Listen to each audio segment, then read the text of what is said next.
What is going on, everybody? You already know it is Thursday. It is 6 p.m. It is time for the NFL Weekly Pickem Show and Talk Show. My name is Paul Spencer. That is Dan Connor. Dan, I think we have a little bit to talk about today. I think we have at least one team as our voyage going around the NFL, the AFC North. What else do we have today, Dan? Good old NFC East. Let's hope we return to our former glory as a division. Definitely. So you know what? There's what we're talking about. There's the topics. We will be back in about 45 seconds to get the show started. So make sure you get your hands on the keyboard and let us know what you think. We'll be back in 45 seconds.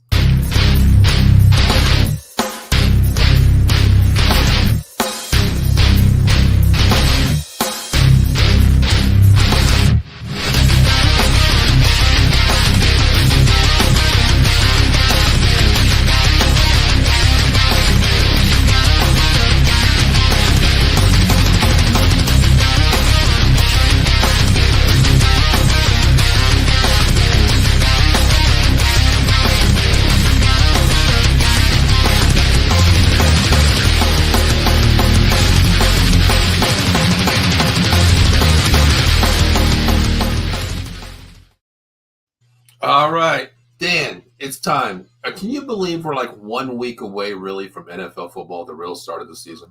It's about time. It's an exciting time, and these last preseason game might be a little boring, but you got another week, and then the season's on. Yeah, I mean, I told my co-host Dave Yarnell and 215 Boys Dan. I told him I was like, I'm really not going to watch preseason. I really never do. Nowadays, you know who your starters are. You're looking for that guy to compete, that make the special teams roster. Yep. But this year I actually watched a little bit, Dan, because of the fact a lot of rookie battles going on.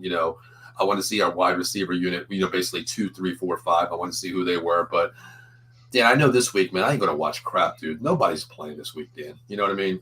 Probably not. Probably nobody's playing. All the guys on the bubble are going to play. All the guys are just on the fringe. Yeah. Obviously, by now you know what players are going to probably be getting cut. Yes. But I think you have to do all the cuts at once this time. Yeah, I mean, which is way different. It definitely a little is tougher, but they still do the same process. That they'll make a list each week. Yeah, probably, and they'll have the guys on the bottom, and they'll move them up and down, and you kind of already know half the guys are probably going to cut. Mm-hmm. At least. Mm-hmm. So, but to go from 90 to 53 is tough. Then you have 16 practice squad. Exactly. So it's a practice squad this year, so you have 16 instead of I think it was 10 or so last time. Mm-hmm. I mean, before this, Dan, you just like you said, I think it's 93 players that you're allowed to go to camp or whatever, something like that. Then each week it went down to 75, and then 60 something. Then your last cut was 53. But now you keep everybody to the last minute, and damn well they got a little board up there saying he's gone, he's gone, he's gone. Well, he's on the border, Yeah, but what I do like is that it gives more players an opportunity to crack the roster. Yeah, I mean, a lot of times, or get looked by another team. Usually, you get cut and you be gone. Mm-hmm. You get picked up by another team, but it's good if you can stay with the team consistently, even if you're not going to make the roster. A bunch of players are still gonna look at a full game.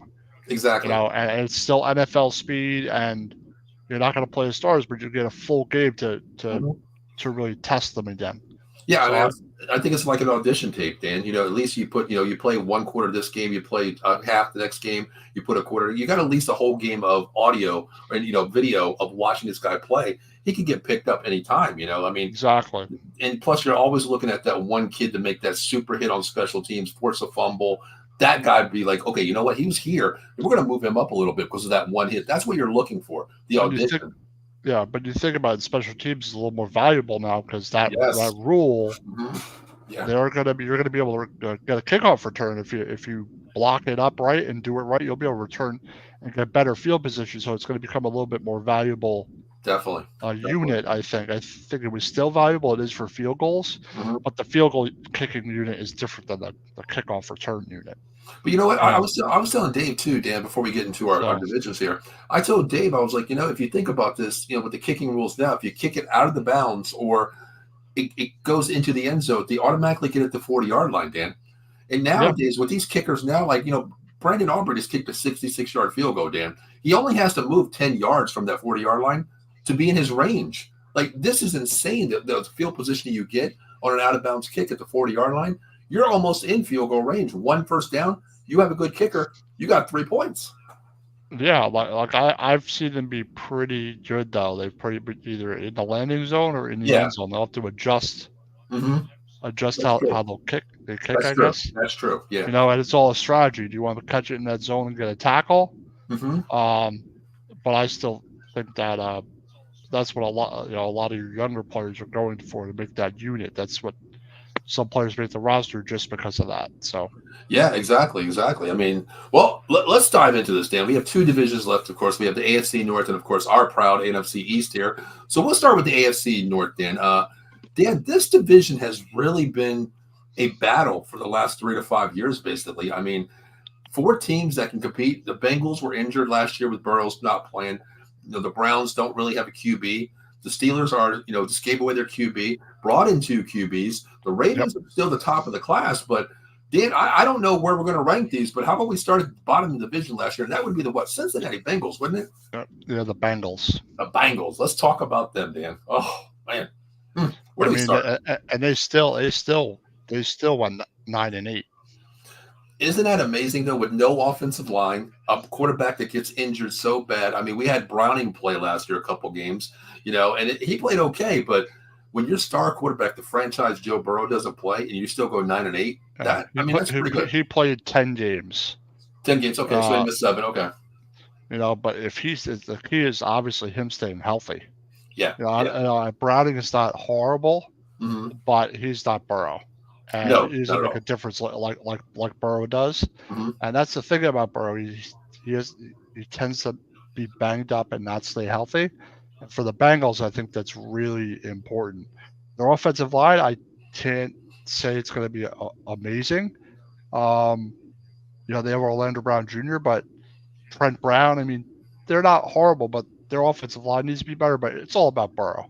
Yeah. You got to stay healthy. Yeah. Did you see his new look, Dan? He looks like Eminem right now. He's got that blonde hair, I was like, who the hell is this kid? Actually. Dan, you got to check out the picture. I wish I would have brought it up here. Dan, he looks like Eminem, like Marshall Mathers. That's what like Slim Shady. That's what he looks like. He dyed his hair perfectly. And it's a press conference, Dan. I'm looking, I'm like, who the hell is this? And they was like, okay, Joe, next question. I'm like, is that Joe Burrow? Really? He looks like Eminem, Slim Shady, Yeah. But Dan, how do you feel? I mean, last year they competed 9-8. I didn't even think they were that good, honestly, from what their team was. But how do you feel losing Joe Mixon? I don't like losing Joe Mixon. Wow. Losing Joe Mixon is big. They have Zach Boston, but he's not Mixon. No. Mixon was like he could catch the ball out of the backfield, he could run the ball, run tough. I think that's a little different, but obviously it's Joe Burrow's show there. Oh, agree. But still, I don't like losing Mixon because I think Mixon was an integral part of their offense. I mean, he has great games last year, Dan. I mean, on the field, he was really good. Yeah, I think he averaged 80-some yards a game throughout the whole season. And he had that one game last year, Dan, 5 touchdowns in one game last year. He can, like you said, he can catch the ball at the backfield. He's that screen guy, that runner, that downfield threat too. Yeah, he's really good. All around. He's really good. But Zach Moss, man, I don't know, Dan. I mean, that's a drop right there in the running game. Yeah, is a drop there. Chase Brown is their backup. Treyon Williams is okay. I mean, he's not. Treyon Williams is all right. He's not right. Bad, but you're not replacing Mixon. You know what I mean? No. Zach Moss is serviceable, but it seems like they're going to be more of they're going to throw the ball a whole lot. Obviously, with Burrow, you're going to, but they're going to do it more than they did. Agreed. Burrow was healthy last year. But here's the other thing, Dan. Dallas Cowboys aren't the only wide receiver with the wide receiver not showing up to camp yet.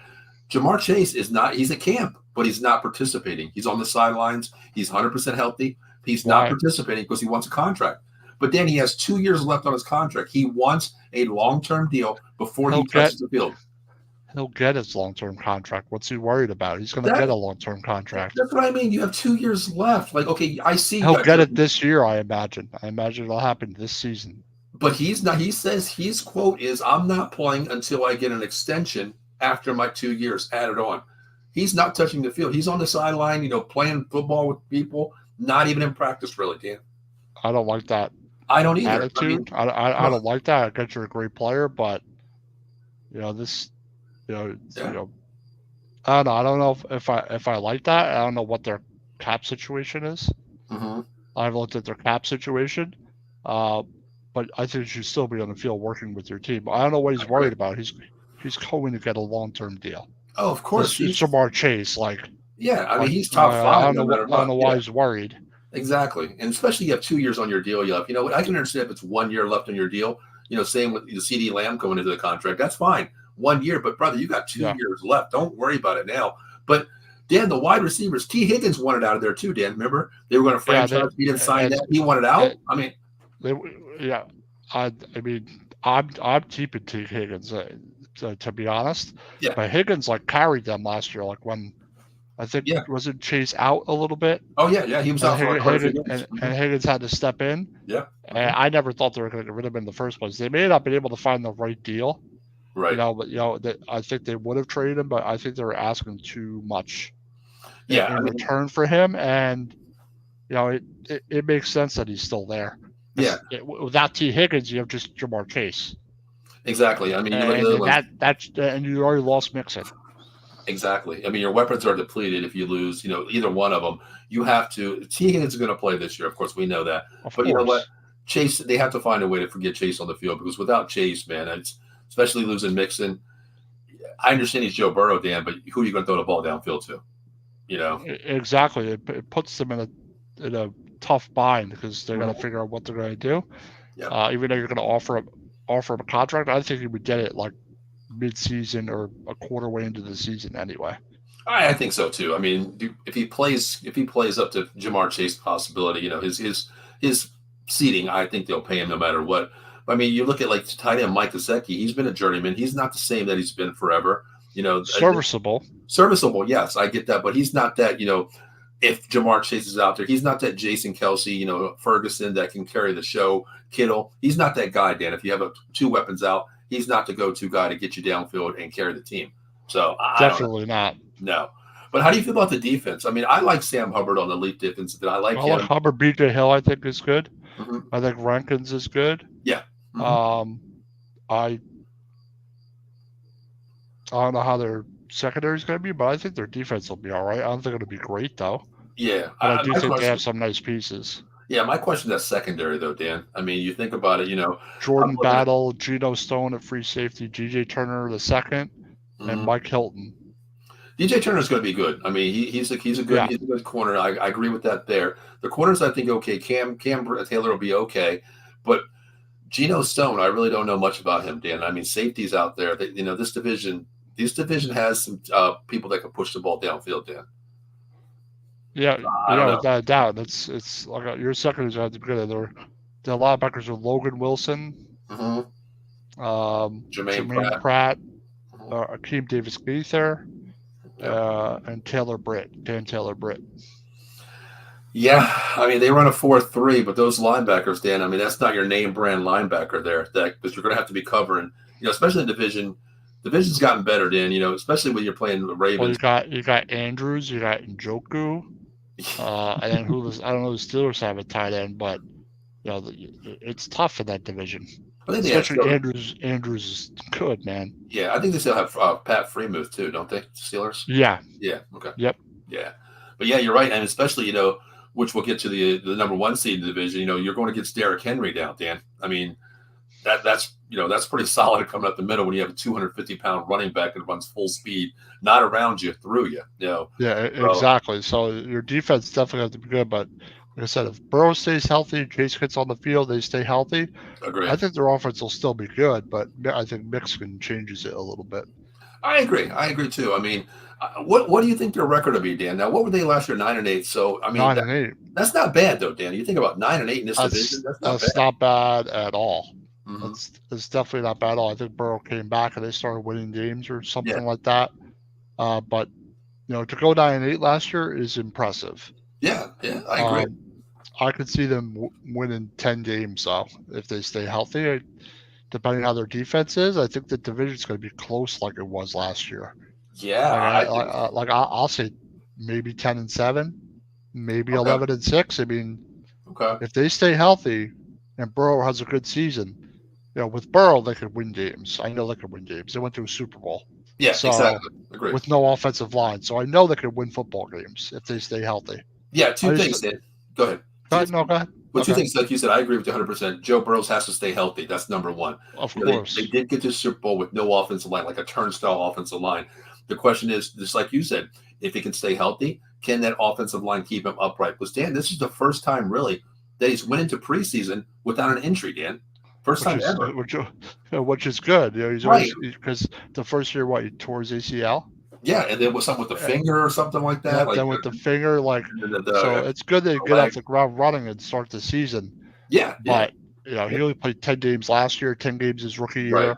Mm-hmm. And he played almost a full season the other two. But still, that's 2 seasons where you haven't played a whole season. Agree. And you know what? You always start behind the 8 ball with Joe Burrows, not coming to preseason, not in camp. But this year, you're ahead of the 8 ball. At least you're ahead of the 8 ball. He is healthy coming into game 1. So you're okay. I think they win. I'm going to go 10-7 here, Dan. I think they can be better than last year. But it really depends on, if Jamar Chase doesn't want to be the diva, he wants to come in and play. That's the main thing, too. And I got to see how Zach Moss plays, Dan. Joe Mixon is a key piece to that offense. Of course, absolutely. It's if Zach Moss does a little better, but I think their offense will be fine if Burrow stays healthy. Yeah. Losing Mixon makes their offense a little less dynamic. Yeah, I mean, just like you said, Giuseppe is serviceable. He's that tight end that can be serviceable. He knows how to play. Solid. He knows how to find space. He's okay. He's been a journeyman through the league, many teams. So I think they're okay. I'm going to go 10-7, Dan. Yeah, I think that's a realistic. All right, well, let's continue division, Dan. Where are we going next? Steelers. Oh, my little neck of the woods here. Let's talk about these Pittsburgh Steelers. First, Dan, let's talk about 10-7 last year. Isn't it crazy? We talk about which is impressive. Exactly, in the division where everybody's really going 500 and you're fighting for that spot, a playoff spot.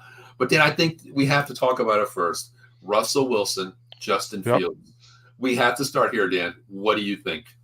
I think their quarterback room is way better. I know Justin Fields is still young, but having someone like Russell Wilson, if you can protect him, you could. I think that's a great move, and they got him for cheap. Yeah, keep going. Keep going. One of the most cost-effective former Super Bowl winning quarterback for a winning Super Bowl quarterback deals that. Man.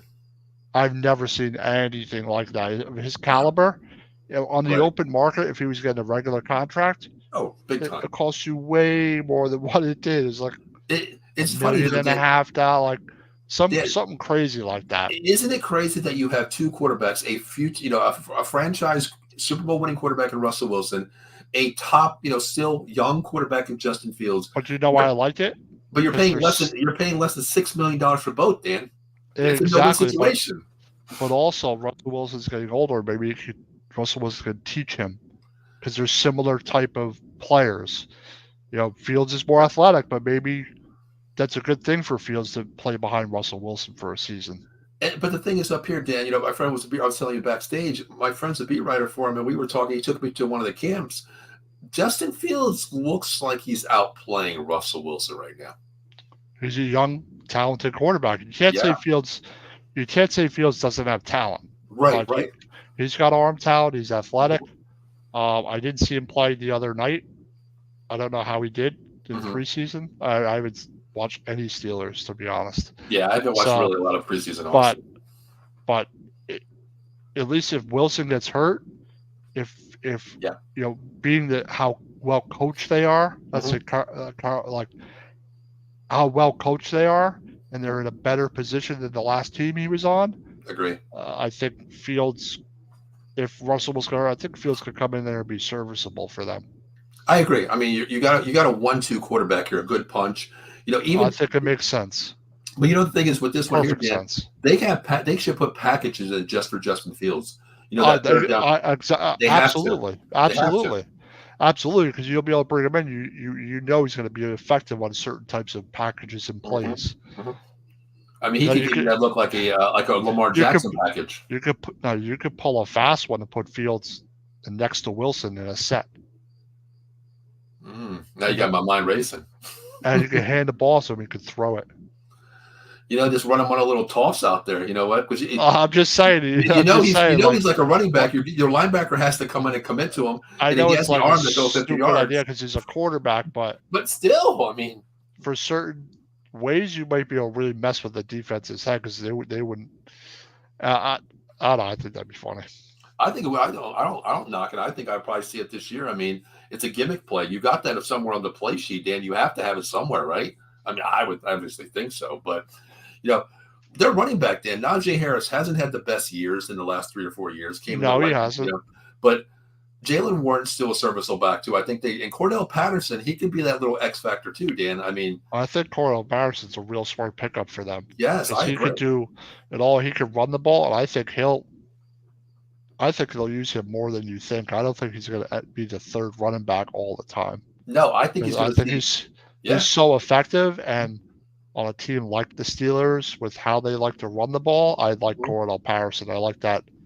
Well, and Harris is solid. I don't think he's great, but he's still effective.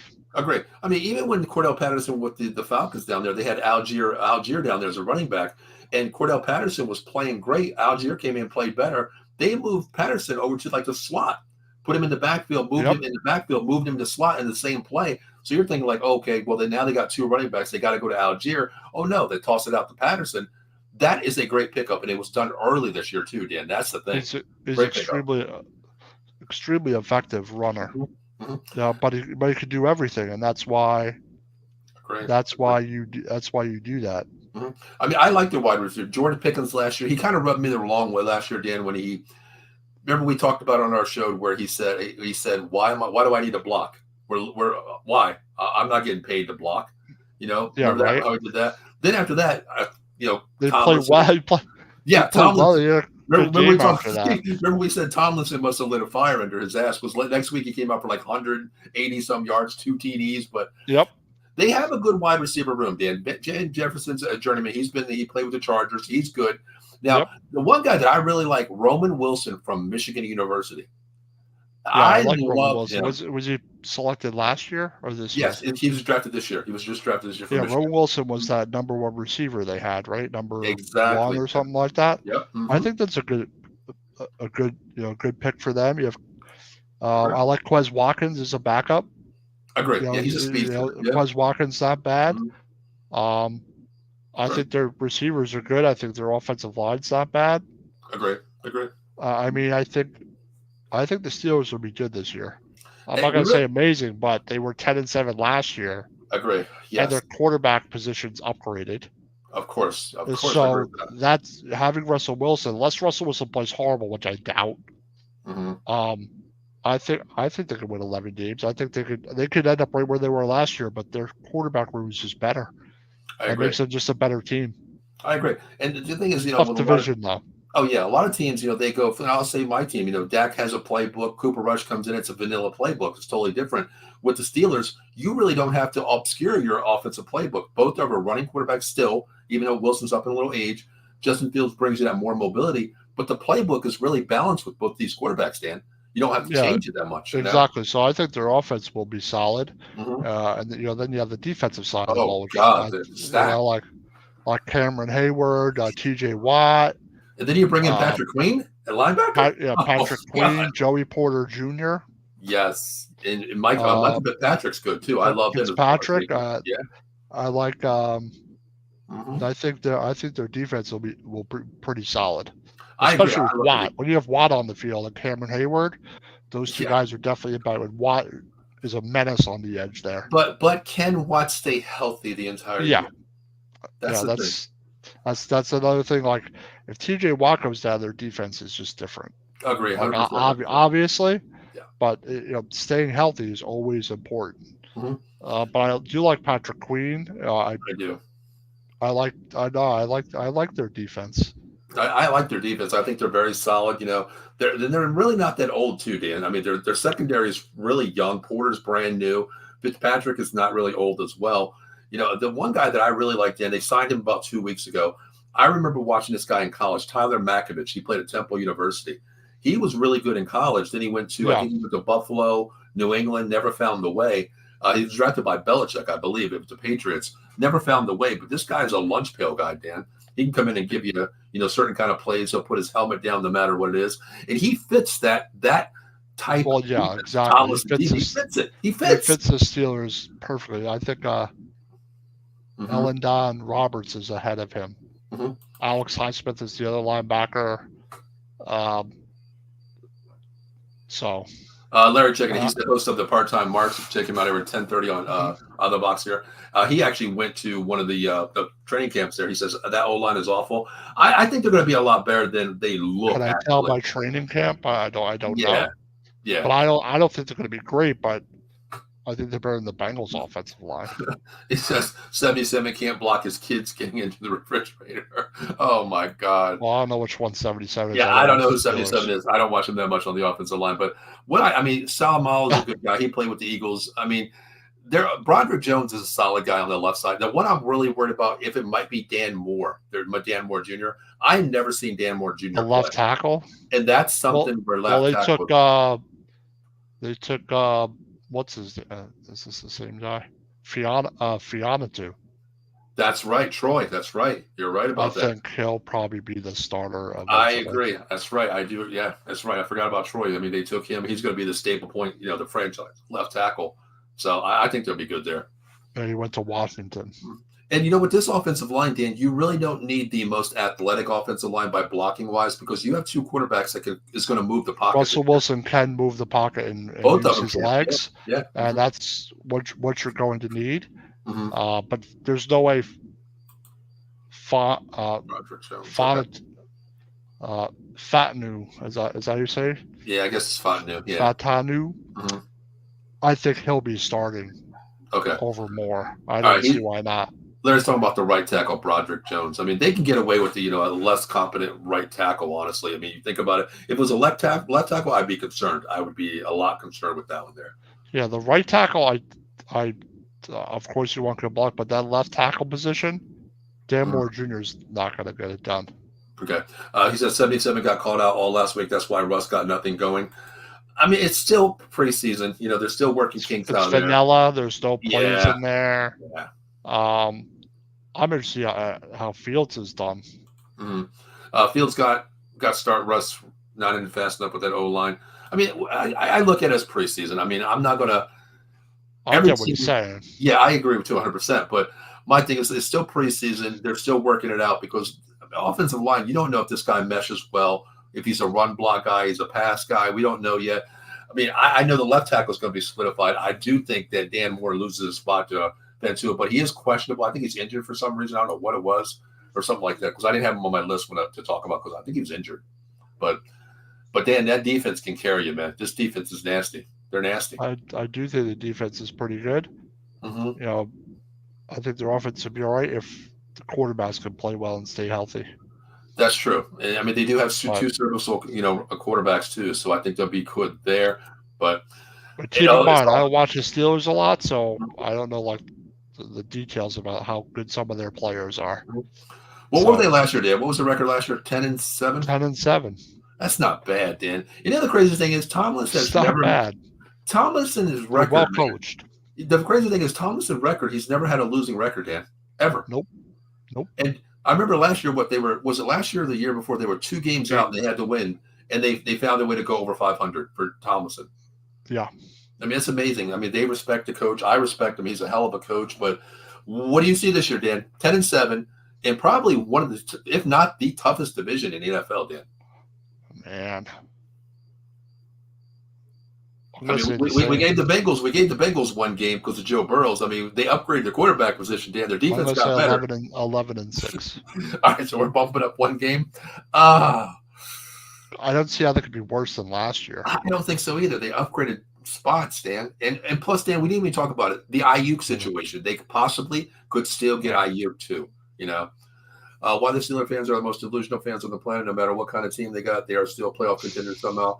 That is true. I mean, they play for Tomlinson. I mean, I think Cowboys have, and Larry's actually a Cowboy fan. Yeah, they'll be a playoff contender. That's why I think they'll win at least 10, 11 games at least. I don't see why not, unless they lose Watt and yes, maybe lose have Wilson play half the season. Could hurt they stay healthy, they should be a playoff team. Yeah, but I the think division is so tough. It's so tough. I agree. I'm gonna go 11 games here because the question is if the quarterback got better. Of course, if you lose Wilson, you can bring in Fields. You still have another running back as as Justin Fields here. You have an offense that can play. We see that, but the question is, can this defense stay healthy? I don't care who you have on defense, Dan. Your other 10, you lose J.J. Watt. There's a huge, huge downfall right there with the defensive line. So I'm going to go 11-6. I have 11-6. Man, that's crazy though. 11-6, and we're another comment here. Let's see what the last part of the schedule is. That schedule at the end is going to get them booed. I didn't even look at the schedule. I don't look at it until like the week of the regular season. Eagles, Ravens, Chiefs, Bengals, Browns, Bengals. Wow. Is that accurate? Wait, you're playing that juggernaut in the last 6 games? Wait, is from week 11 on accurate? Because if it is, listen to the schedule. The Ravens, Cleveland, Cincinnati, Cleveland. The Eagles, the Ravens, the Chiefs, the Bengals. It is accurate. I mean, you have Washington, Baltimore, Cleveland. But I've never seen 1, 2, 3, 4 division games in a row. You're right. Yeah, right after the Washington game, you do have Baltimore, Cleveland. How is it?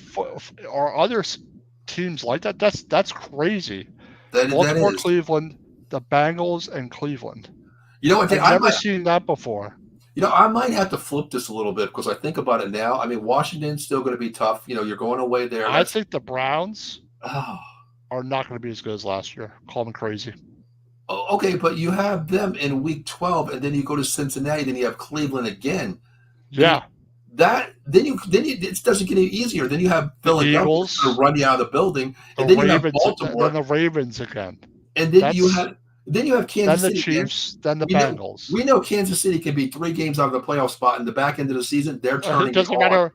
It doesn't matter where Kansas City is. That you could easily lose that game. Man, that is a juggernaut schedule. Yeah, it's actually it's let's see. Dan, you think Falcons, about this. the Broncos, the Chargers, the Colts. Yeah. That's easy. Mm-hmm. Dallas is tough. The Raiders, the Jets, the Giants, us. But you know what, Dan? That Dallas game they could win. That Dallas game they could win, Dan, because they're at home. They play different at home, and that's a night game, 8:20 game at home. That defense is flying at nighttime. You know that. Yep, the Jets are tough. Definitely. The Giants, I don't know what they're going to be, but we'll see in week 8. The Commanders, that's one of the tougher schedules I've seen in all the NFL. Yeah, Dan, year. You know what? Because of their division. Yeah, I'm taking away the 11-6, Dan. I'm going to say, oh man, I might, with that back end schedule, Dan. Even if they're healthy, that is a juggernaut schedule. I'm going to say, I'm going to say 9-8. Dan, I agree with you. I didn't want to say it, but I'm going to go 9-8 because that front 8. If you come out 7-1, you're okay. But yeah, but that from week. Wow. Yeah. Week 11 to 18 is that. There's only one. Washington. That's it. Yeah, Washington week 10. That's tough, man. Yeah. Larry's correct. He's correct.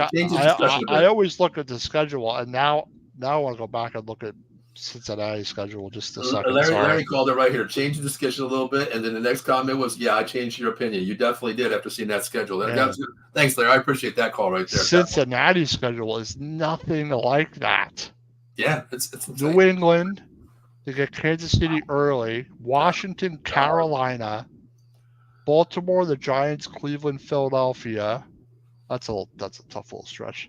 Yeah. Vegas, Baltimore, Chargers, Steelers, Dallas, Tennessee, Cleveland, Denver, and Pitt. That's a way easier schedule. But not overall. You play 2 games that are strong, Dan. And like when you said right before the Cowboys, who it was before the Cowboys, that's a tough 2 games there. But then you have Tennessee, Dan. They're not the greatest. At least you play 2 cup games. You get a week Denver's off. Gonna suck. Right. You get a week off after 2 games, basically, with the schedule. I think the stretch with Baltimore Giants, Cleveland, Philadelphia, Vegas, Baltimore, and the Chargers and Pittsburgh is tough.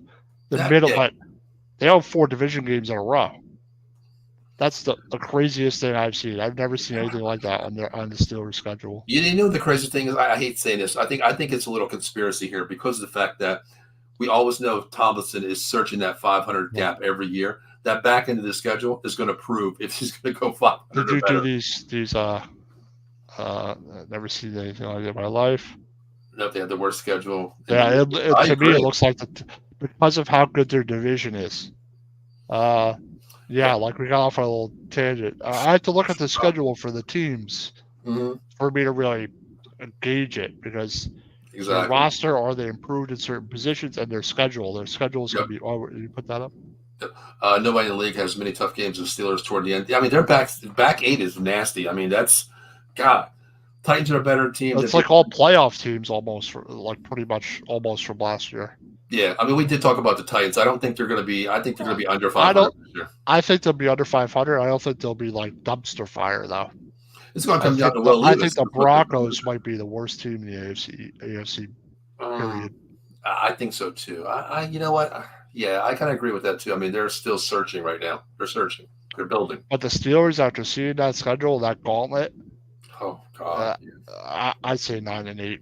Yeah, I'm gonna agree. I'm gonna go 9-8. Dan, it's kind of crazy. We went from 11-6 to 9-8 after seeing that. Maybe they'll steal one, but 10 at most. Yeah, I think 10 would be a winning season for him, Dan. You know that schedule is nasty. That schedule is wild. Wow. That second half is crazy. Damn. All right, let's jump into the Cleveland Browns, Dan. Deshaun Watson. Well, that's what I was going to open up with. How's Deshaun Watson going to play? Well, Dan, because when his first go at it, he sucked. He was bad. So bad's not the word. What? I mean, bad's not the word. But you brought in Jameis Winston, who can control the ship a little bit, Dan. I mean, that was. I think Jameis Winston is an excellent signing as a backup, and they have talent. Their offense has talent, and you have Nick Chubb. You know, you got Mark Cooper, Judy. But Nick Chubb is coming off that horrendous season-ending ×2 injury, Dan, with that leg. You know, I get that. Well, obviously, he has to stay healthy. True. He's still out, obviously. I mean, their wide receivers are good. Pierre Strong Jr. and Deonta Foreman are the other three. But you have Cooper, Judy, Elijah Moore, and Njoku. Yeah. Their offensive weapons are loaded, huh? They used to be my favorite quarterback in the league. He is no longer any good. Watching his finish, I agree, man. Ever since he got that huge contract and his little off-field, issues that he had, it's just not. The crazy thing is he got paid, Dan. He's actually one of the top 6 quarterbacks in the league being paid wise. And I think his whole contract is guaranteed or something. It's all guaranteed. It's all guaranteed. So, it's all guaranteed. All guaranteed. For the Browns' sake, you better hope he plays well. I mean, you think about it, though, Dan. No excuses with those weapons. But you think about it. If he goes down, you have Winston come in and control the ship. I think Winston can win them games with that talent. Yes. Tyron Huntley is the same quarterback. He's a mobile quarterback. He can move out of the pocket. And remember, DTR, Dorian Thompson-Robinson. He's from Baltimore, right? Yeah, and Dorian Thompson too, the young kid from UCLA.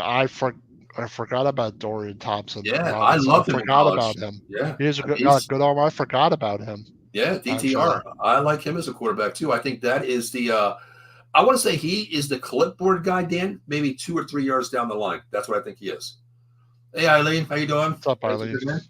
I think he's a clipboard guy. 2 or 3 years, Dan. I think he takes over because Watson. Dan, here's the question: you owe Watson, say $200 million still, okay? Guaranteed money. He's getting paid. Do you just write that off, Dan? Is that dead cap space and get rid of him and clear another roster space? What do you do for $200 million? You keep him. You have to. Not doing it now. Who else is going to want him? Who else is going to want him? That's the thing. He would if he played really bad or something, then maybe. But I don't know about that. I think he's there the whole year.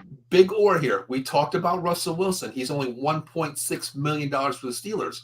What if the Browns say, you know what, screw you, you're out of here. We're going to get rid of you. We're eating the cap space. Maybe.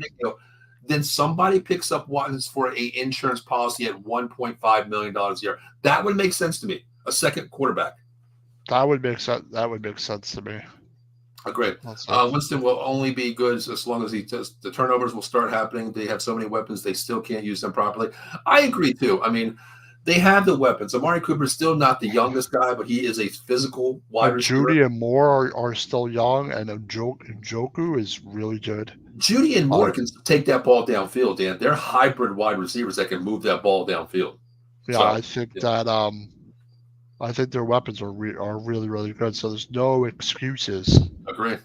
And their two tackles are out, Willis and Conklin.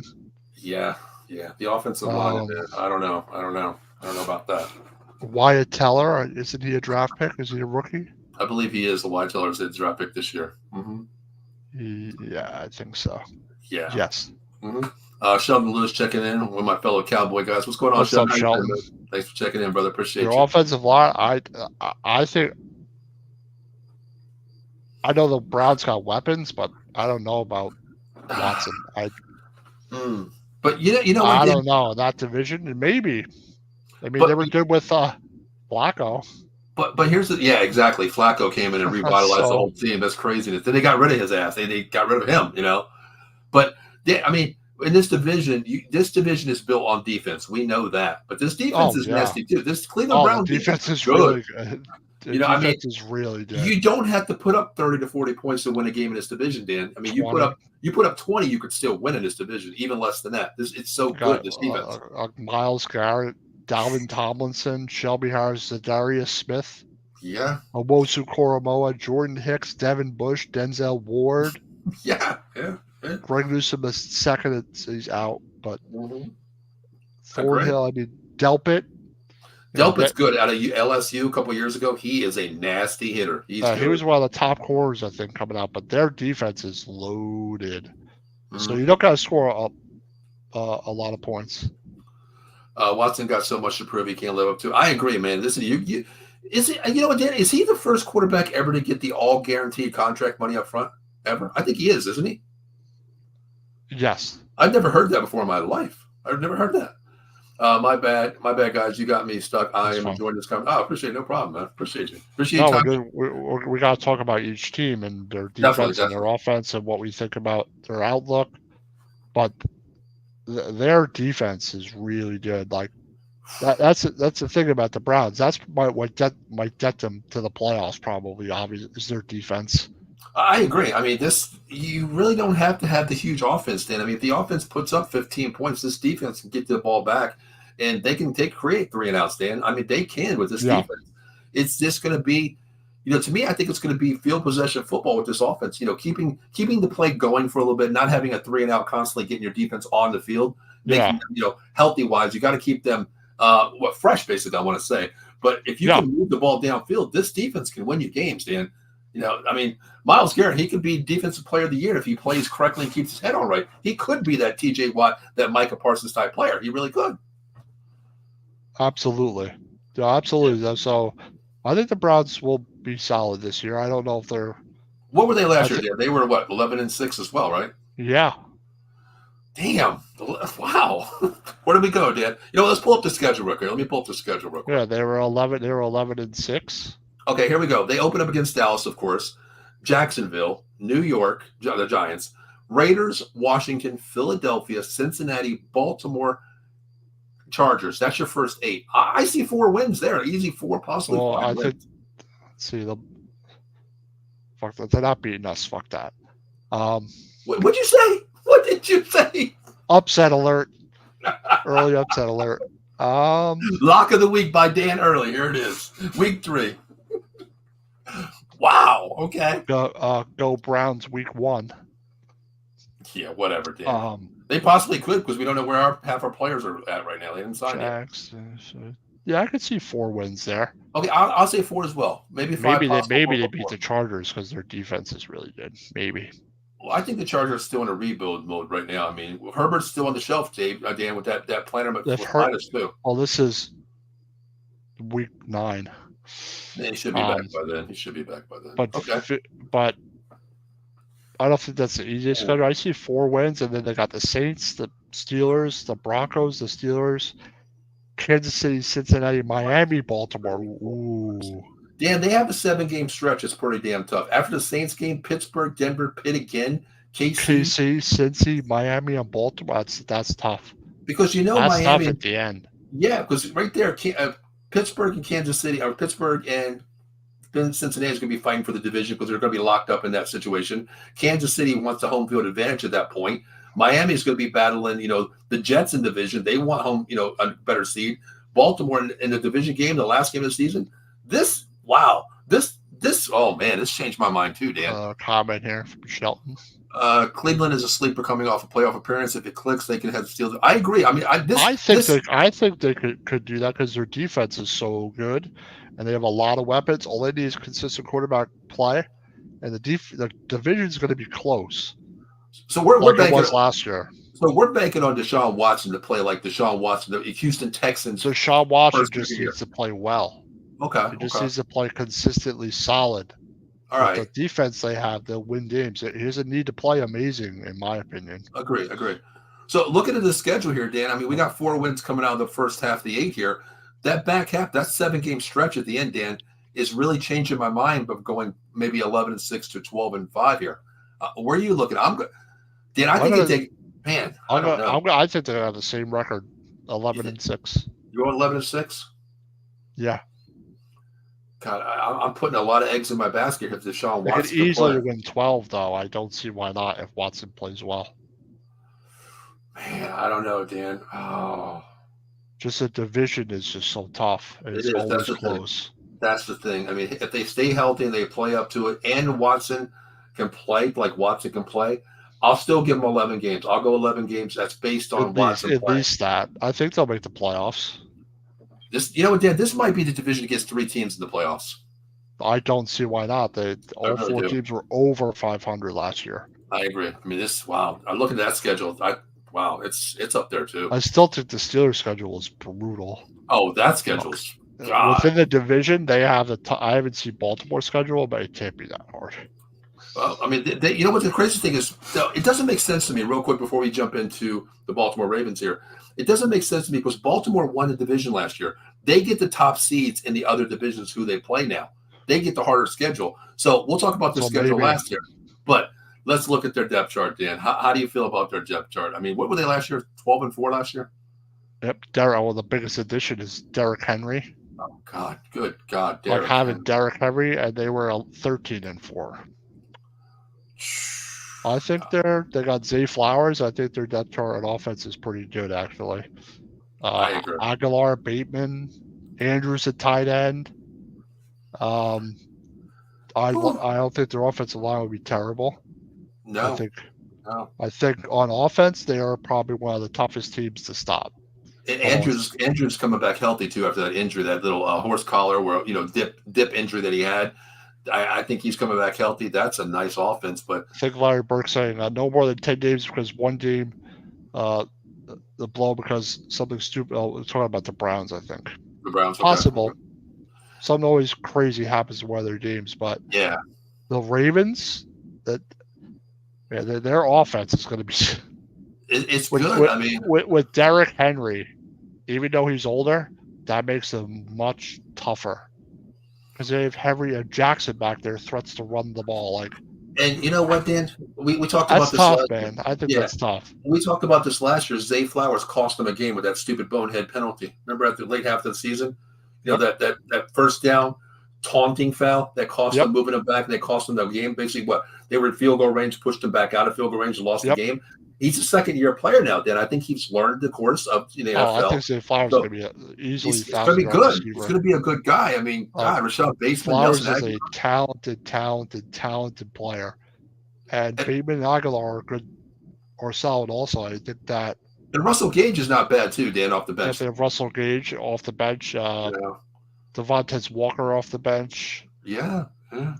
Mark Andrews has to stay healthy, obviously, but I think their offense is going to be really difficult to stop. I think this offensive line is really good too. I like this offensive line, Dan. They can move the ball too. I mean, they're physical. Staley's good on the outside. I really didn't see Patrick McCarry playing a lot, but Tyler Linbaum, I mean, he's nasty. This is third year coming out of the season now. He's a blow-off center. He's nasty at center. So, man, do you think, Dan? Do you think this team's still going to play RPO football, or are they going to play smash mouth with Derrick Henry, or they're not going to change anything with Henry I coming think they're in. going to go a little smash mouth with Henry. I think it makes sense. More conventional, old school. Well, because I don't want Lamar Jackson running and running and running like he always is. Great point. As you get older, Great point. as you start every season, like especially if you're a quarterback like him, Agreed. I don't mind him running the ball. Like if he hasn't got nothing, use your legs, get a first down. But you got to use Henry if that's what you brought him in for. Agree. Like you brought Henry in to run the ball more traditionally, I think. Agree, 100%, 100%. I think the offense has no questions here. They even though they lost their running back last year, I think they got so much better with prized possession. Derrick Henry coming in, the offense I have no problem with. Henry, Mark Andrews coming back from the injury, he's going to be 100% ready to go. Yep. The wide receivers, Aguilar's been there. Bateman's not bad at all. Zay Flowers' second year, he should learn a lot from last year as well. But the defense, Dan, I mean, they lost Patrick Queen to the Steelers. That's got to be crazy going to a division, opponent there. But how do you feel? I do like their linebackers though. Away, Roquan Smith is nasty. Roquan Smith, Trenton Simpson, Van Noy. Van Noy is a solid, smart acquisition. He's solid. I think their linebacker core is fine, to be honest, even though they lost Queen. Queen's a young player. Yeah. I don't know how to say Justin Matabuke. Oh, the left. Was he defense end? Yeah. Yeah, left defensive end. Travis Jones, Michael Pierce, Kyle Hamilton Jr. Obviously, Jr. is really not Jr. Kyle Hamilton's good. Oh, he's a ball hawk. I think maybe their secondary is as good as their front, but I think their defense will be solid also. Yeah, Marlon Humphreys is good. He's a solid player at corner, but Brandon Stevenson, I don't really know a lot about him. I got to look up him a little bit more. No. But, that safety, Marcus Williams, I mean, Kyle Hamilton's a ball hawk. We know what he can do. But, that back end, I don't think it's good as a front seven, though, Dan. I really don't. Definitely not. Their front seven is good, especially their linebacking core is real solid. Mm-hmm. So, like I said, I think their defense will be good, but they're gonna want to score a lot of points too. Well, this is a team this is a team that can score. Their defense keeping games, but this is a team where you have no problem scoring points. They've been there, done that, and they only got better, Dan. Yeah, exactly. Getting Henry makes them I think that makes them a tougher team. Yeah, and the thing is, too, like if you're in a close game, okay, this defense is solid. In many games it's field possession. But bringing in Derrick Henry, Dan, this is to me like, okay, third down, run the ball 3 yards. Second down, run the ball 3 yards. Third down, run the ball 3 or 4 yards. First down, move the sticks. This is ball control football with Derrick Henry if you want to play that way. They could do both depending on the team they're playing. Exactly. The team has a certain weakness somewhere. Mm-hmm. But I'm not using Lamar Jackson to run those inside options. No way. I'm using Henry to run inside, and I'm getting Lamar Jackson either using his feet when things break down, or a quick option to the outside, or the option where he decides to hand off or pass. If I'm the coach here, what I'm doing is I'm letting them stack the box against Henry, put 9 in the box, bring your safeties down. You know what? Then I will run that play. The fake to Henry up the middle on an ISO blast coming up. Yep. Then Lamar keeps that ball and he's got wide open grass down the field. Dan, take what they give you. Let them bring the safeties in the box, and then you can use Lamar Jackson, but don't run him constantly like he's been doing the last 2 or 3 years. Sheldon says MVP plus Derrick Henry, plus that defense. I mean, God, we have to play them though. Our NFC East plays that division this year, that's 4 games right there. Like, my God, you're playing the NFC East 2.0 as well, Dan. You know what I mean? It's hard to play our division and then go into the best division in football. I want to say not the best, the most physical, Dan, the most physical division in football right here. Yeah, their schedule is the Chiefs. Yeah, I want to see the schedule. Definitely. The Raiders, Dallas, Buffalo, Cincinnati, Washington, Tampa Bay, Cleveland. But Dan, look at that back half. How the hell do you have an easy schedule like that? The back half. How? Denver, the Bengals, Pittsburgh, the Chargers, Philadelphia, the Giants. That's all I gotta say about them right now. Pittsburgh, Houston, and Cleveland. I think those are the last 3 are the last 3 are tough, but okay. And the Texan game is on Netflix. Oh wow, I didn't see that. Yeah, right. which I didn't realize. I didn't know they were on Netflix that this they year. were going to have football games. Wow, I didn't know that either. Oh, that's going to be interesting. That is going to be interesting. I mean, wow. I know. Netflix. Okay. Well, based on this schedule, what do you see, Dan? 12-4. What do you see? I mean, week 1, Thursday night opener. I think they're wow 14-3. Holy shit! What'd you say? 14-3? Yeah, I think they're that good. Wow. Okay, hold on. Let's see. 1. I think they're that good. 3, 4, 5, 6, 7, 8, 9, 10, 11. I think they're going to beat Pittsburgh twice. I don't see that though. Well, okay, at Pittsburgh, it's a 1:00 game, Dan. Pittsburgh plays better at home at nighttime. Prime time they play better. I could see that one. Chargers, Washington, Vegas, the Giants. Wow. You got won 13 last year. You got 14-3 this year? I'll say 13-6 then. I think they're going to win the division. 13-4 then, right? Because we play 17. 13-4, yes. I'm going to go 13-4, Dan. I'm going to go 13-4 because I'm basing this on the last game here. I think Houston has it wrapped up by them because that division's kind of bad.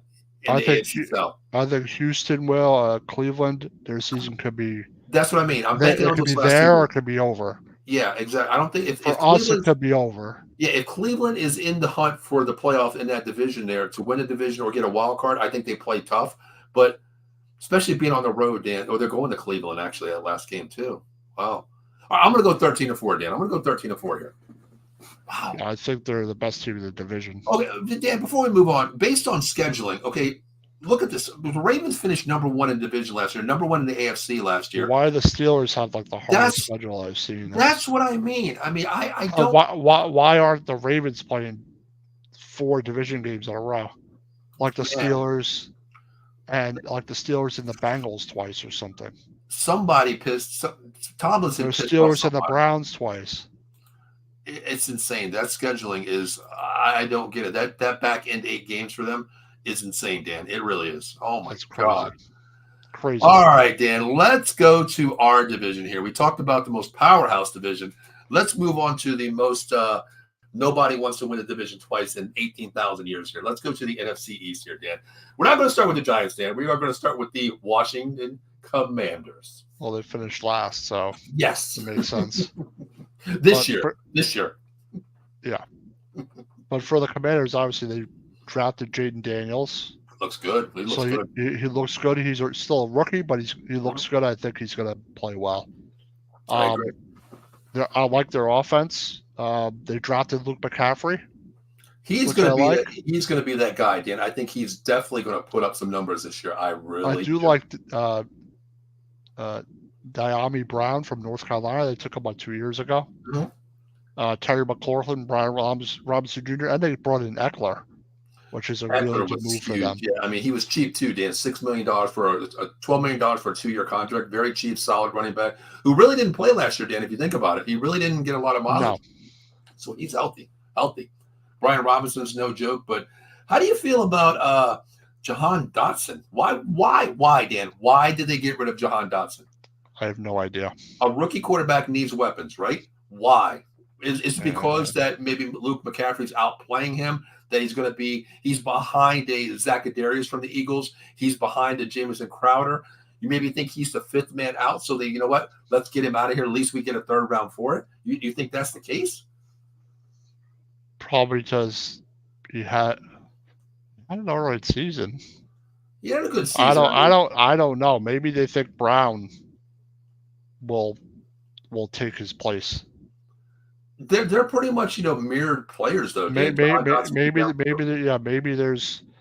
something going to turn you like either McCaffrey or Brown or will be that guy instead. Okay, they'll give you 500 something yards. That's where you have 518, 4 touchdowns. That's serviceable, but I still think they'll be fine at wide receiver. And with Daniels, I think they'll be solid here. So. I agree. Well, that didn't make sense to me. Yeah, you don't do that at all, Shelton. And the crazy thing is, we'll talk about the Eagles, but you gave the Eagles you don't trade them to the Eagles. But the crazy thing is, Dan, you gave the Eagles what they needed: a third wide receiver. A third wide receiver is what they needed, exactly and you what gave they it to needed. them. You handed them. You gave it to I them don't know. a I don't know why you would right. trade him in the division. You gave them a golden plate with a fork, spoon, a bib, everything right there. That's what you gave the Eagles with this Because it's third an wide receiver. upgrade over John Ross. Exactly, and John Ross really can't stay healthy too. That's the thing either. And Doxson might have more than 500 yards with the Eagles because you'll be trying to cover AJ Brown or double him and then covering Smith. Yeah, Doxson will be the one left out. I just don't. So it'd be like, oh, let's trade like a Hyatt to the Eagles or something like that. Exactly right. Like something ridiculous. We're not going to sign CeeDee Lamb. We'll just trade him off just today. No big deal. I just don't understand why they traded the division. They just made the Eagles better. I just don't get that. How do you feel about Zach Ertz being the tight end number one now? How do you feel about that? He's old as dirt, pretty much. But if he can be serviceable, I think it's a good veteran to have. I think he's okay because they really didn't use him in Arizona, Dan. They really didn't use him out there. They were just a shit show out there, basically. So I think they didn't use him. I think it's a smart move. He only played in 7 games last year because everybody was retired half the season. Exactly. He's played since 2021, 6 games, 11 games in 2021. Oh, we played 17 Eagles and 10 in 2022 and 7 last year. 17 games out of. So as you guys stay healthy, I don't know. Yeah, I mean, but he's serviceable, like you said. But he's serviceable. He's a good veteran to have. Mm-hmm. Their second guy is Sinnott. I like Cole Turner last year, honestly. I thought he was going to be the number one start if they didn't bring in Zach Ertz. I like how he played, too. He's listed 4th. Yeah, but that's what I mean. Unofficial depth chart. So yeah. Well, how do you feel? Jaden Daniels, if he goes down, how do you feel about Marcus Mariota? I mean, I think Marcus Mariota is a serviceable backup. Okay.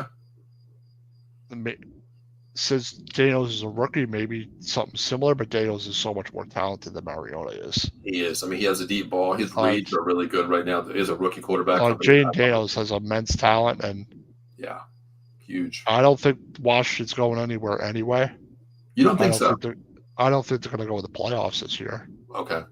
Dan, if you look at your roster chart, do you ever think my quarterback 4 number ever gets in? Sam Hartman.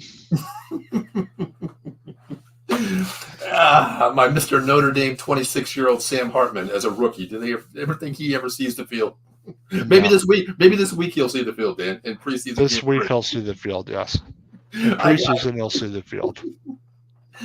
I didn't even think he was going to get drafted this year, Dan. He's just not an NFL quarterback. He's not. But how do you feel about the offensive line? They stole a couple Cowboys there. They got Tyler Baez as center. That's a good pickup there. Be honest, Nick good. Yeah, Sam Cosby's their right guard. Their right tackle is Andrew Wiley. Mm-hmm. Brandon Coleman's the left tackle, and Alec Reddy is their left guard. Mm-hmm. How do you feel about that? Because last year, Dan, the offensive line couldn't block anything. I don't think they're going to be that much better. They have a better center. I agree. I think their center is the strongest player on the team. But how much of this offensive line is from last year? I don't know. Coleman, I don't believe is, and I don't think Agretti was. I believe he was there last year, if I'm not mistaken. I think he was. Because I remember Steve mentioning that name on his show. Commander's Grid. Yeah, well, Coleman's only 23 years old. Yeah. I mean, they're rather young, I think. Yeah, because I know Steve was saying like Cosme is a rotating door as well, but health-wise as well. But the offensive line, I think, is their downfall. I think their weapons are okay. Daniels is a great quarterback. He's just got to give him time, learn with them. Washington will play better, but they're not ready to win right now. Building some culture that is good. That's what I think. And you know what? I think that it is. Finally they got rid of the Snyder image, Dan. You know what I mean? They moved on from that. Now they're under the Harris regime. Name change. They're still battling that. But I think they're in a like a kind of rebuild, brand new quarterback, brand new regime. Yes, brand new coaches. Like it's totally different mindset there. I think to me it's what they needed. Yeah, I think it's more of a rebuild and a rebranding for their image, Dan. You know, I agree with that. Yeah, I think that's what they are. Yep. But now when they can build a new stadium in the next 5 years, then exactly. They'll be set. But I like their offense. I think their offensive line is not going to be that good. No. But I think Jay Daniels will have a good season. I do too. I mean, what do you think about their defense? I love their front four: Clelin Ferrell, Daryl Payne, Jonathan Allen, and they got Dorrance Armstrong. Dorrance Armstrong from the Cowboys. Huge, yeah. They took Dante Fowler. They brought in Bobby Wagner. Yeah, and they brought Dante Fowler in too, another guy. Dante Fowler Jr. I think is a good. Yeah, is a good pickup. Mm-hmm. Frankie Louvu, and then you have Benjamin St. Just. I love their front seven, Dan. I love it. I mean, they lost a couple players on defense in the corners, but Jeremy Chin's okay. Quan Martin, I don't know much about, honestly. I won't say anything.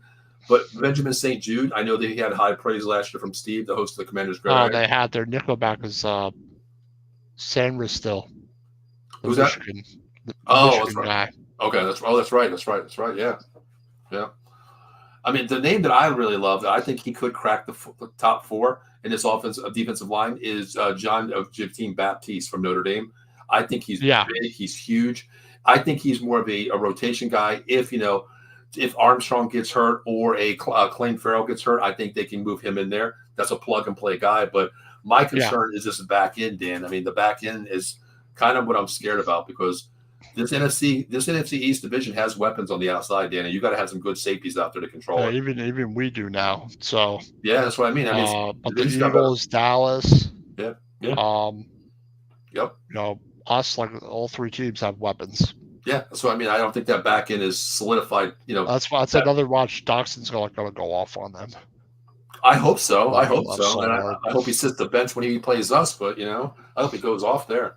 Because there's always that revenge when you traded me for this. You know what I mean? There's always that in people's heads. But what were they last year, Dan? They were what, 3 and 4 and 13. God, 4 and 13. Well, I'm going to say they go over 4 games this year, Dan. Where are you going? 6 and 10. So 6 and 11. See, this is where I'm going to disagree with you, Dan. I'm going to give them 8 wins this year. I'm going 8. Well, here's the schedule. I didn't even look at the schedule. Let's see the schedule. Okay, Tampa Bay. Giants, Bengals, Cardinals, Browns, Ravens, Carolina, Chicago. That's your first 8. How do you see that? I got them beating Tampa Bay week 1. I got them beating you week 2.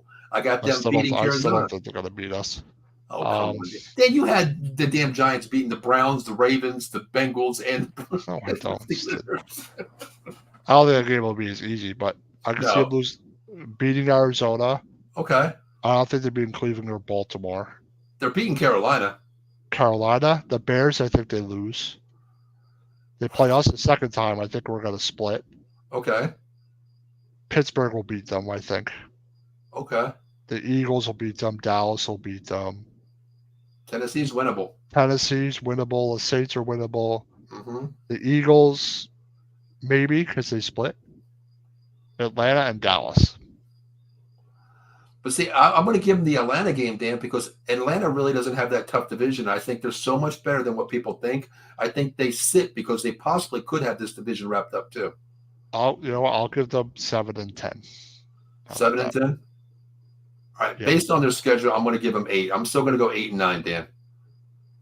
I could see that. I'm going to go 8 and 9. The Giants, Tampa Bay. You don't know what the Giants are going to be. Carolina. Mm-hmm.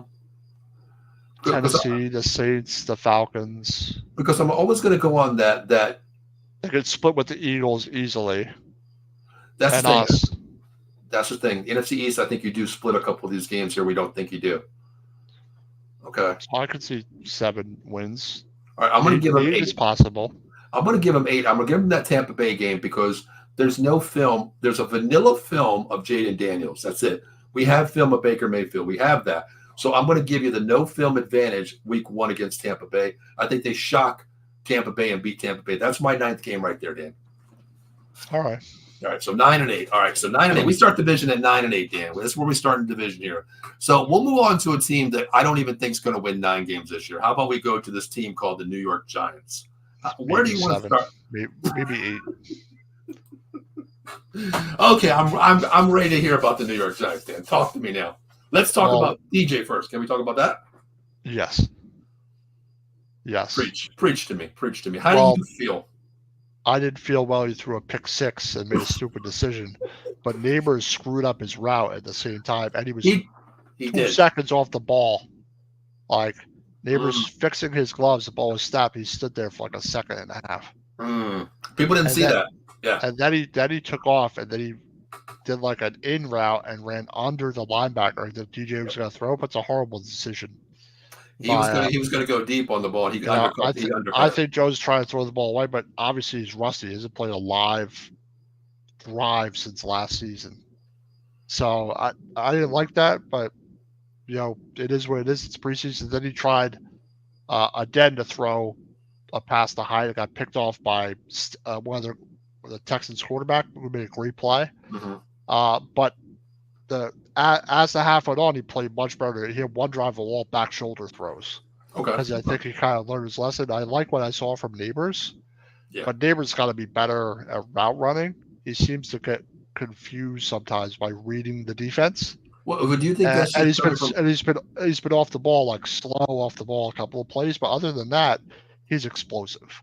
It's to me it's short-term memory because we talked about him so much in college last year. His route running is Marvin Harrison elite level. Oh, his route running is great, but there are some routes where you have to recognize what's going on in the defense and you stop in the spot and keep going.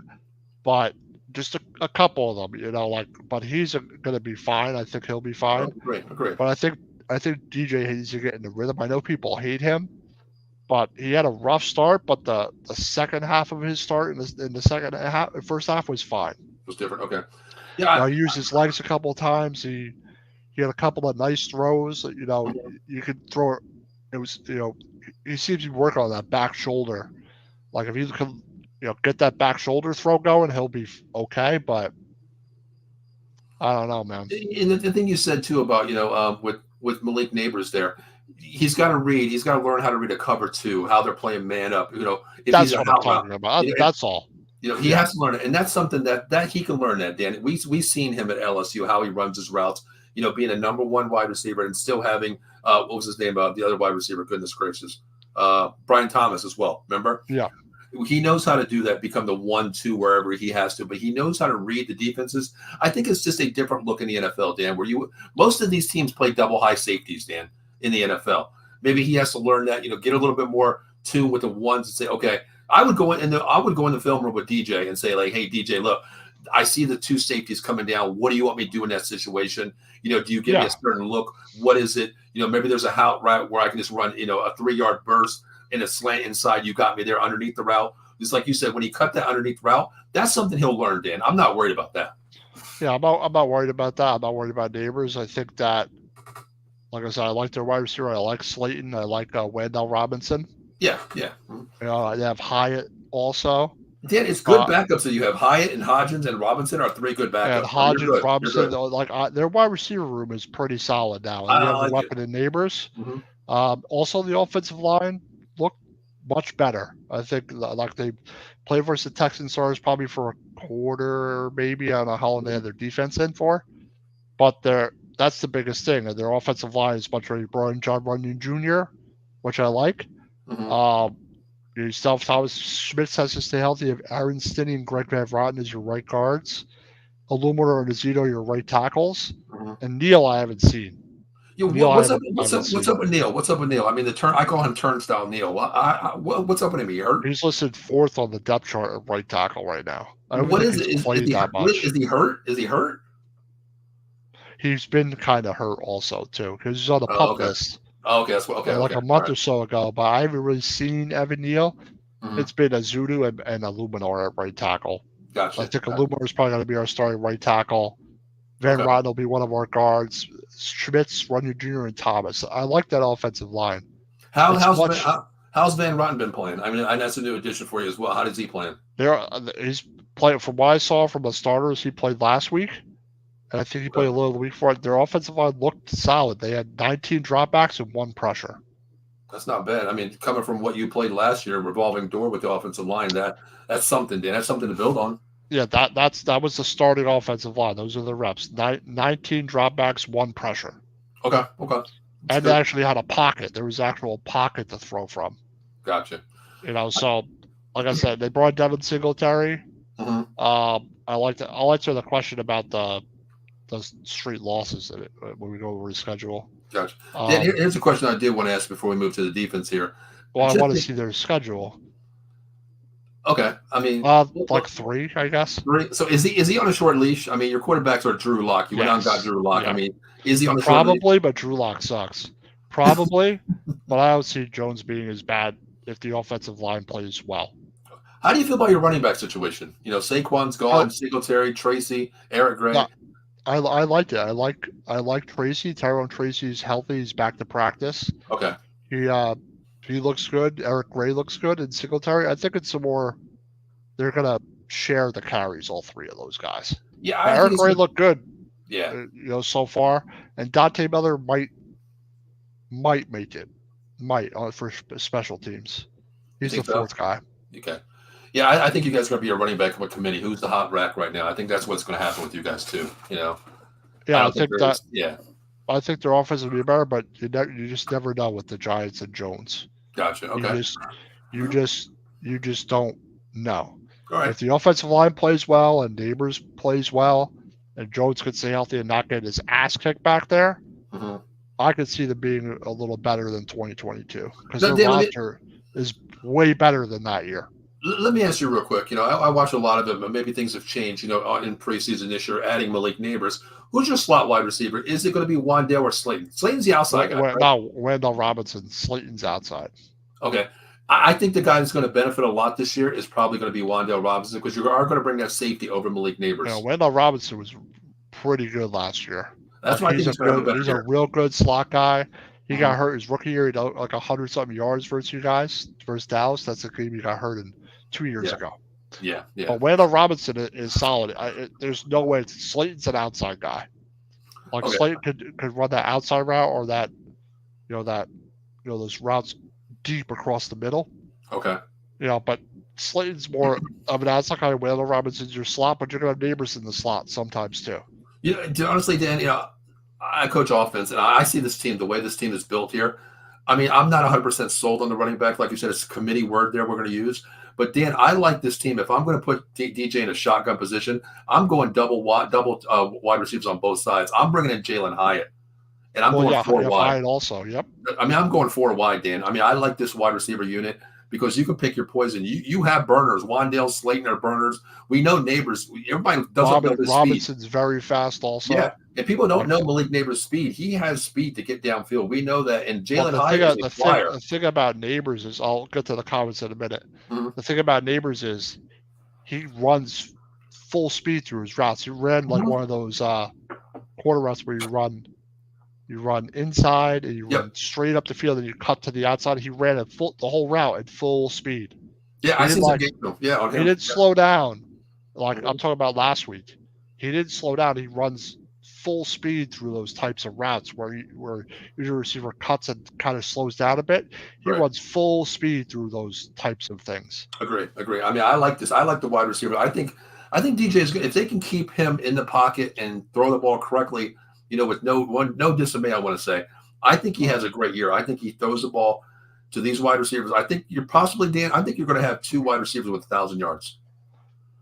David Bird says, watching from Cedar Hill, Texas. Hey, appreciate you, man. Thanks. Make sure you hit that subscribe button on Facebook, YouTube, Twitch. Yeah, the Jones question, like 3 losses. 3 losses and may win a Super Bowl. Which team? Well, he's from Texas. I think he's a Cowboy fan, if I'm not mistaken. Am I right, David? You got to be a Cowboys fan, right? No, they'll fail the playoffs again. You better stop with that, Dan. LOL. Lee was honest about Drew Lock. I don't know about Drew Lock. Well, let's speak of Drew Lock. Okay, yes, you went out and got him, from the Seattle Seahawks. Paid him $5 million. Okay, well, I mean, that's cheap, Dan. You consider a backup is going to be between 5 and 10 you have to pay for a backup these days. Well, who else did you want to get? Where were you disappointed when they said Drew Lock? Who did you want then as your backup? I would have. You want to keep Tyrod Taylor. Call me crazy. Call me crazy. I would have signed Justin Fields in a second. That would have made sense to me. That would have made sense to me. We talked about that. To be honest, I would not be mad at it at all. I'd be fine with it. Jones will be your backup. You know what? I hate to say. I know it's crazy, but no. But you know what? I wouldn't have minded. I'm telling you, I wouldn't have minded that. I'm surprised teams weren't all over that. It's funny you mentioned that because I was talking to a friend of mine who actually is a Giants fan. I'm like, Drew Lock. If something goes down to DJ, Drew Lock, do you believe he's like, no, I don't believe him. Just like you said, he's trash. No way. But then I said, I don't think he's trash, but I don't think I said he's trash compared to other quarterbacks. But I said, just imagine Taylor's better. Yeah, exactly. Sure. I said, just imagine if you would have got Justin Fields. Do you think Saquon would have stayed because that's an RPO quarterback? I think he would have. I think he might have stayed. I'm just saying. Maybe that's the thing. Maybe Barkley thinks Jones sucks. He's like, I'm out of here. All right, you got DJ with me. I'm leaving. I don't care. I'm out of here. Justin Fields, I would have stayed. Very simple. But yeah, okay. All right, let's move on to your defense, Dan. Let's talk about Brian Burns, the prized possession free agent. It's cost a bunch, but I think it's a pretty good move by them. It's a move they had to make, and they get another sign on the side of Thibodeau.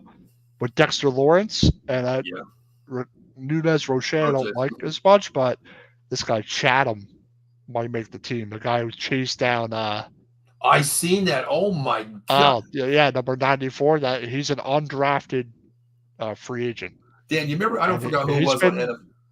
Yeah, go ahead. Who used to say that on NFL? Big man rumbling, stumbling, like that. Like I seen that clip. Dan, was it Brian Berman? It might have been Brian Berman. I was watching that clip. Dan, I'm like, oh, he's gone. And all of a sudden, then I seen this 300-pound lineman, defensive lineman, just flying down the thing. I was like, holy shit, who is this guy? I looked him up, like, you know what? Based on hustle, he made my either special teams or 53-man roster. Well, exactly.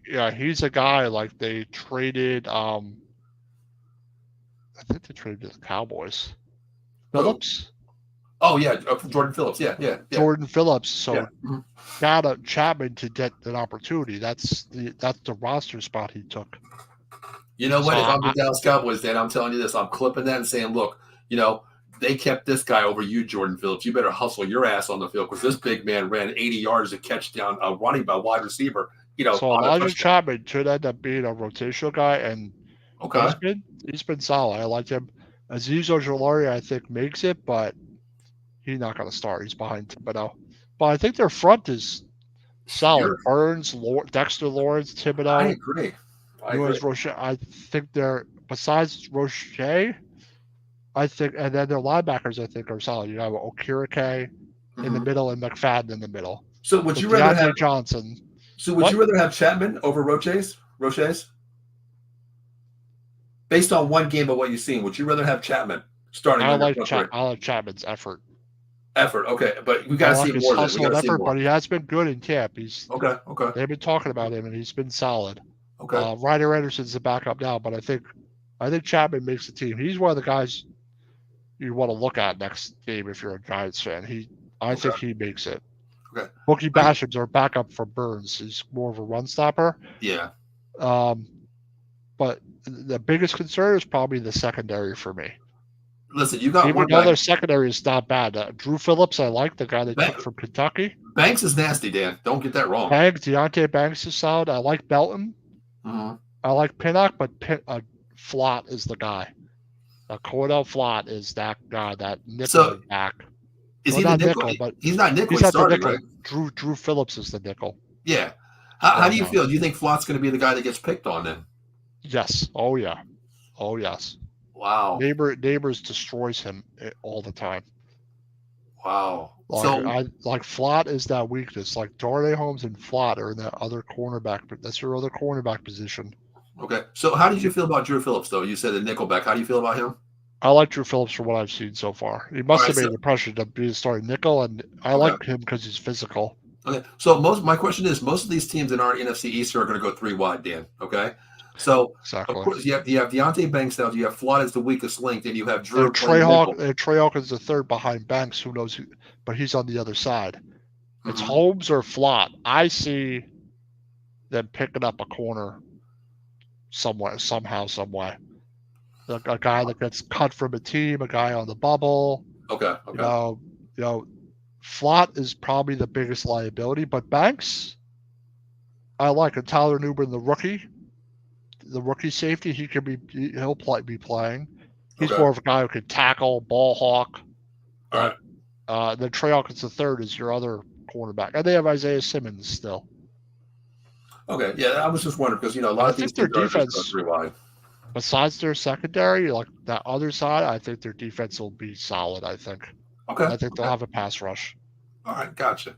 All right, well, what was your record last year, Dan? I hate to say this, but what was your record last year? 6-10. 6-10. I'm sorry. What was it? I can't remember my own record. It was bad. 6-11. I always forget the extra freaking game. Yeah, I'm still not used to it. All right, Dan. I think they're going 8-9. I know you looked at their schedule already, 100%. I know you did that, right? I'm gonna look at it again. You open up with Minnesota, Dan. We'll go with this is our team. We'll go right over. I think they'll beat Minnesota. All right, J.J. McCarthy, Minnesota, Sam Darnold, Washington, maybe Cleveland. Okay. I don't know. Their defense is Dallas, Seattle. Okay. The Bengals, the Eagles, the Steelers. All right, so 1 through 8. How do you have that written down right now, Dan? 1 through 8. 1, 2, 3. I'm gonna say 3 and 5. 3 and 5. Okay, that's where I got you. I got you 3 and 5 right now. Let's go to the week 9. Washington, Carolina. Because I think the Browns will beat them. If they beat the Browns, the difference. I think they could beat Seattle. Ooh, wow. Okay. Washington. Okay. I think they're going to beat either the Bengals or the Browns. One of them.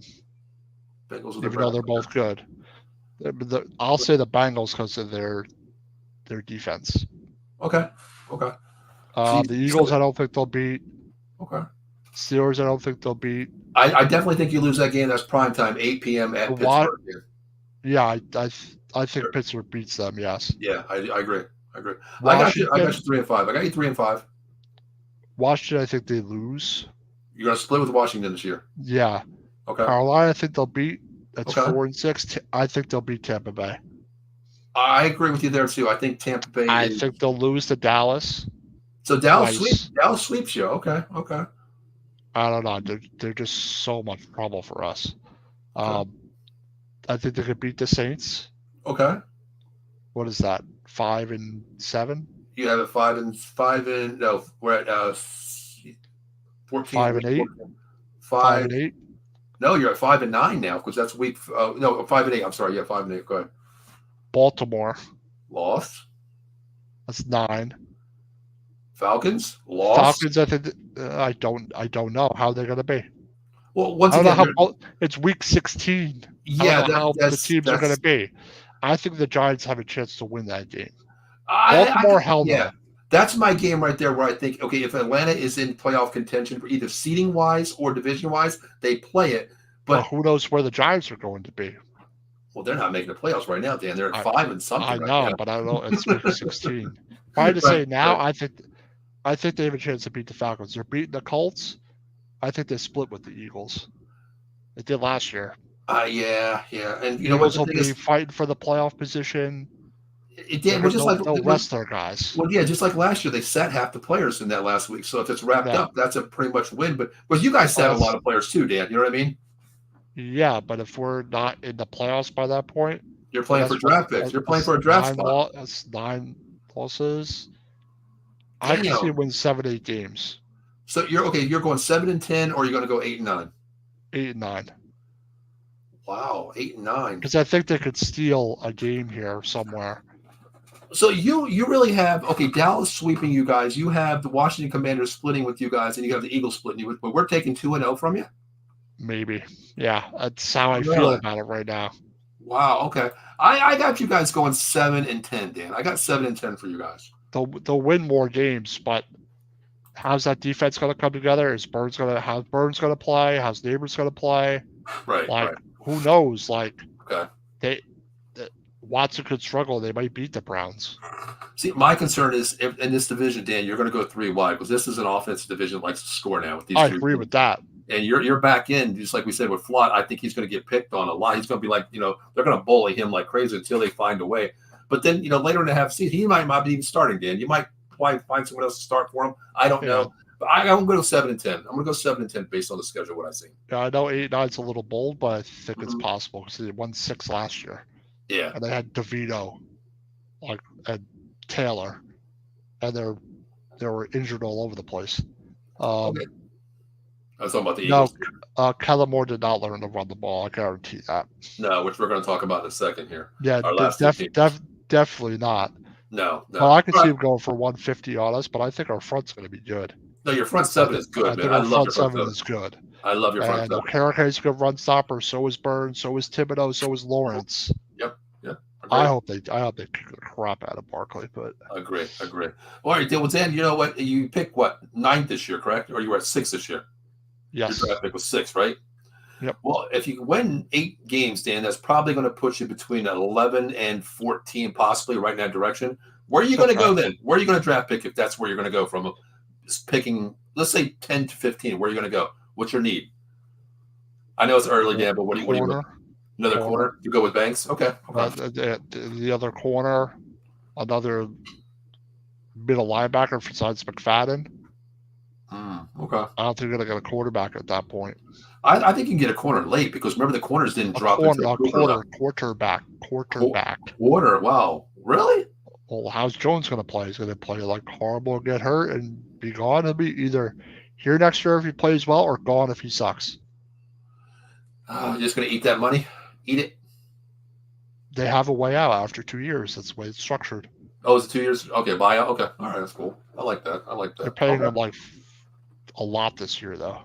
Yeah, because they paid him 19 last year, and the rest went to this year. Okay, gotcha. So this year they have to keep him. Okay, all right. So you got it. I'm gonna go 8 and 9 for you, correct? That's where you're gonna go, roughly 8 and 9. Yep. I'm gonna go 7 and 10 based on what I've seen. Still early. They could shock me. It's still early. That's going to be like it's tough to tell how teams are going to be in the end. Who's going to have injuries? Who's not? Mm-hmm. You just don't know. All right. Well, let's move on to the other team here. Let's talk about this good old Dallas Cowboy team here. Question is, first I'll start off with, CeeDee Lamb. Does he sign before the season starts, Dan? What do you say? Yes. Yep. I think so too. But is it a blessing or is it a bad thing because he's not even going to practice with the ones, Dan, all season here, going into week 1 against the Browns? Is that by choice? Well, he wants his money if he's not going to get paid. No, I'm asking you if it's by choice, if it's like Chase. Well, he wants the money. That's the thing. He's not even in camp. At least Jamar Chase is at camp. Well, it says he's out. No, he's but I'm just saying it's what it says in their depth chart. Yeah, I know. Out means he's not even at practice. He's not even there. No, so he's not hurt. No, he's not hurt at all. He's posted videos of how great he looks off the field. Yeah. Yeah, CeeDee Lamb should still be there, in my opinion. But I think you almost have to if he's going to just sit there and you need CeeDee Lamb. Need is not the question. I mean, need is not the answer. I mean, you have no choice. Like, what are you supposed to do? Like, right. I think you get signed before the season, or like, all right, you'll play week 1. You'll sign your contract next Monday. Something. I agree too. Something like that. I get into fights with everybody, Dan. Like, what do you do? Well, Dak's already signed this year, of course. If it came down to both of them, if I had to pick one, I'm taking CeeDee Lamb first because you need that weapon. Cooper Rush can get the ball downfield. I don't care about that, but sign CeeDee Lamb. But what I want to ask you, Dan, is we did the live draft, and I was kind of pissed off, during the draft that we didn't take certain players. Tyler Guyton is a right tackle, but Dan, number one, my God, this kid is pancaking every person in front of him, Dan, right now. He is legit, Tyler Guyton. He's legit. He was good at Oklahoma. He's a good, talented, young offensive lineman. My concern was going from right tackle to left tackle. That's a big thing, Dan. You're right with your right hand. I tell you to right with your left hand. It's hard to do. For some it is. Yes. For some it's not. For some they just know they're knowledgeable and they're athletic and they could do it. And good coaching, you could do it. And you know what? Go back to Tyron Smith. He was at USC. He was a right tackle, 4-year starter. Moved him over to left tackle. He's Hall of Fame, first ballot Hall of Famer. Yeah, so some can do it. It's not that impossible. Mm-hmm. And that was Cooper Beebe. I think he's going to be out Brock Hoffman for this number 1 center spot. He's that athletic. He's that great. Yeah, is it Beebe a draft pick? Yep, he's a 3rd-round draft pick this year of us. Mm-hmm. Yep. Cooper Beebe was one of the better setters. And here we've got a couple comments here. It's fine. CD will be there. He looks good. He added 15 pounds of muscle. He looks definitely good, Sheldon. I agree with you, man. But you've got to sign him, man. Listen, 100 catches a year, over 1,500 yards. you got to sign the guy. Even being double teamed, you have to go get him because he makes Brandon Cooks, he makes Tolbert, he makes Ferguson so much better on the offense. Without CeeDee Lamb, Brandon Cooks is not a one no matter what. Without CeeDee Lamb, I'm not scared of your offense. Agree. Mm-hmm. And then going back as a Giants fan, that's what I think about CeeDee Lamb. That's the guy. Yeah, he had like a huge catch, like always makes a big freaking play versus us, like late in games or something like that. Big time. He is the number one need. We have to sign him no matter what.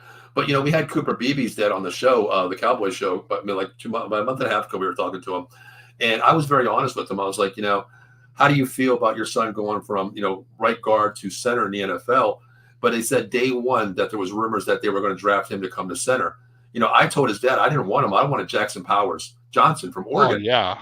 I wanted him right away because I was plug and play center for us. Raiders took him. We had a chance to get him.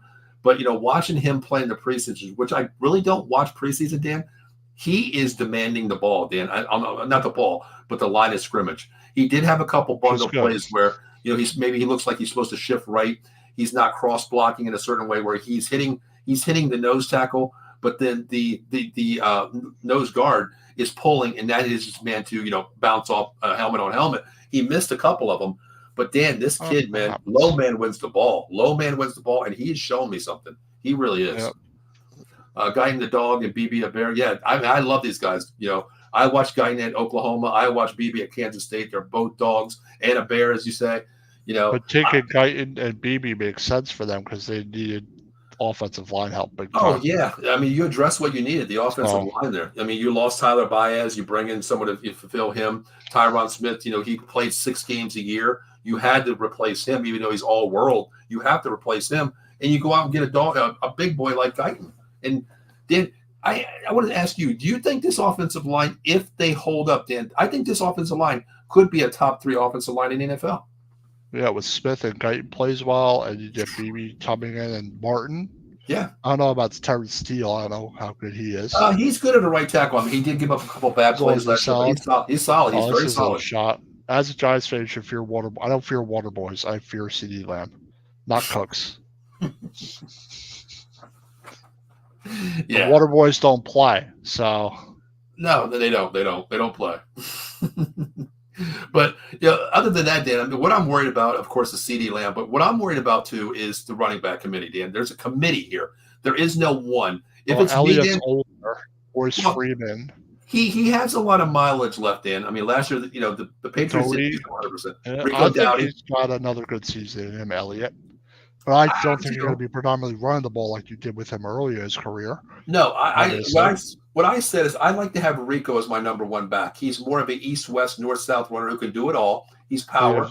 It's Elliott in the short yardage. Exactly. Run that Pollard, Ezekiel Elliott type situation. He came here on a $1.2 million deal, Dan. He's not asking for much. That's fine. But Royce Freeman and Malik Davis are backs that are free. Deuce Vaughn, okay. Where is Deuce Vaughn? He's going to make the team, but the crazy thing is they're going to be using him as a scat back. They do have a couple packages where they have him in the backfield. Even though it's preseason, they are showing how he runs the ball. He's running because it's depth chart wise, but they're going to have packages for him as playing a scat back, in the backfield with a Zeke, with a Rico to get him outside. I think he is a screen guy. I think he is a downfield slot guy. I was my 3rd, though. I wouldn't have Freeman as my 3rd. I think Freeman is outplaying Malik Davis right now. I do think that the way they have their depth chart right now. I'm saying I think that Deuce should be on his depth chart for a running back. They have him. I think it's 5 and 6 right now. He was behind Nathaniel Pete. Yeah, it goes to 4. They had him behind Nathaniel Pete and Connor Snoop is what they had him. But yeah, but my thing is depth wise, Dan. Chuma Dogo's out on the shelf. The offensive line, Dan, is so banged up. If we have one injury, that could be that could take. If you have an injury, you might be in trouble. That takes me down from, if I say 11 games, Dan, one injury on the offensive line, that could take me down to 8 games to 7 games, most likely. Seriously, that's how bad it is. This rotation is bad. It's bad, but yeah. The acceleration Deuce has to be important. So I agree. I mean, I watched Deuce Vaughn at Kansas State, of course, and I actually even had Cooper's dad on the show who talked about Kansas State and Deuce Vaughn. They were really close too, and just the camaraderie and the speed, like we talked about, they were like insane speed. 5'5", and this kid is just nasty between the blocks. He's not afraid. I like him, but my concern is offensive line depth, Dan. It really is. And wide receiver. Offensive line's important because if their offensive line plays well, everything else will fall into place for the Cowboys. They're talented. And if it falls into place, Dan, you don't have to throw the ball 50 times downfield like Dak's been doing the last 2 years. You don't have to throw the ball 50 times, but I fear that they're going to do it anyway because it's not Kellen Moore, because it's McCarthy. Yeah, that's happy. I still think they're going to throw the ball like 40, 50 times when they don't have to. But, Dan, how many games did you lose being up throwing the ball still? It's the mentality of running the ball, bleeding the clock. Oh, trust me, I know, but do you think they're going to learn their lesson? No, Mike McCarthy never learns a lesson. Exactly. Like Mike McCarthy's not going to do nothing different. No. But it's smart to run the ball when you're supposed to. Agree. You want to tire teams out, run the clock. Mm-hmm. But I think their offense will be good. I think their offense is one of the best in the NFL when they're healthy. Yeah, I mean, I think it's running back. Yeah, running back coming, a wide receiver too. CD comes back and makes a big difference. You have Brandon Cooks, you have Tolbert, Jalen Brooks, Kaylon Turpin. I like our guys. I like Jalen Moreno Cropper too. Smeek BB Martin in the middle line is going to move people. I agree with you 100%. 100%. He'll be ready for Dexter. And this was crazy. Martin has 1 year left on his contract. I was telling Dave on Thursday night, he's been injury prone. This might be his last year, whatever, maybe next year. I was hoping that Brock Hoffman would really outplay Cooper Beebe this year. And then next year, or have Beebe play center this year. And then next year when Zach leaves, if he decides, you go out and get a center, and then you put Beebe back in his natural position at right guard and put a new center in there. I mean, I think they're built. They're young. Zach Martin. If Beebe plays at center, if he's that good, you're not going to move him. No, not at all. Either way, you go out and get a right guard for Zach Martin. But how do you feel about this defense, Dan? I mean, defense, man, I was kind of skeptical. Losing Dan Quinn. Mike Zimmer comes in. He hasn't coached in a couple years. They still Micah Parsons. Yeah. And Dan, to me, Mike Zimmer's defense, they're more physical, Dan, than Dan Quinn. Under Zimmer? Yes, their defense, I think their defense will be better under Zimmer. I agree. I agree. Zimmer loves good linebackers, and you have Kendricks and Parsons. Yeah. Liafu. I don't know. Is he a rookie?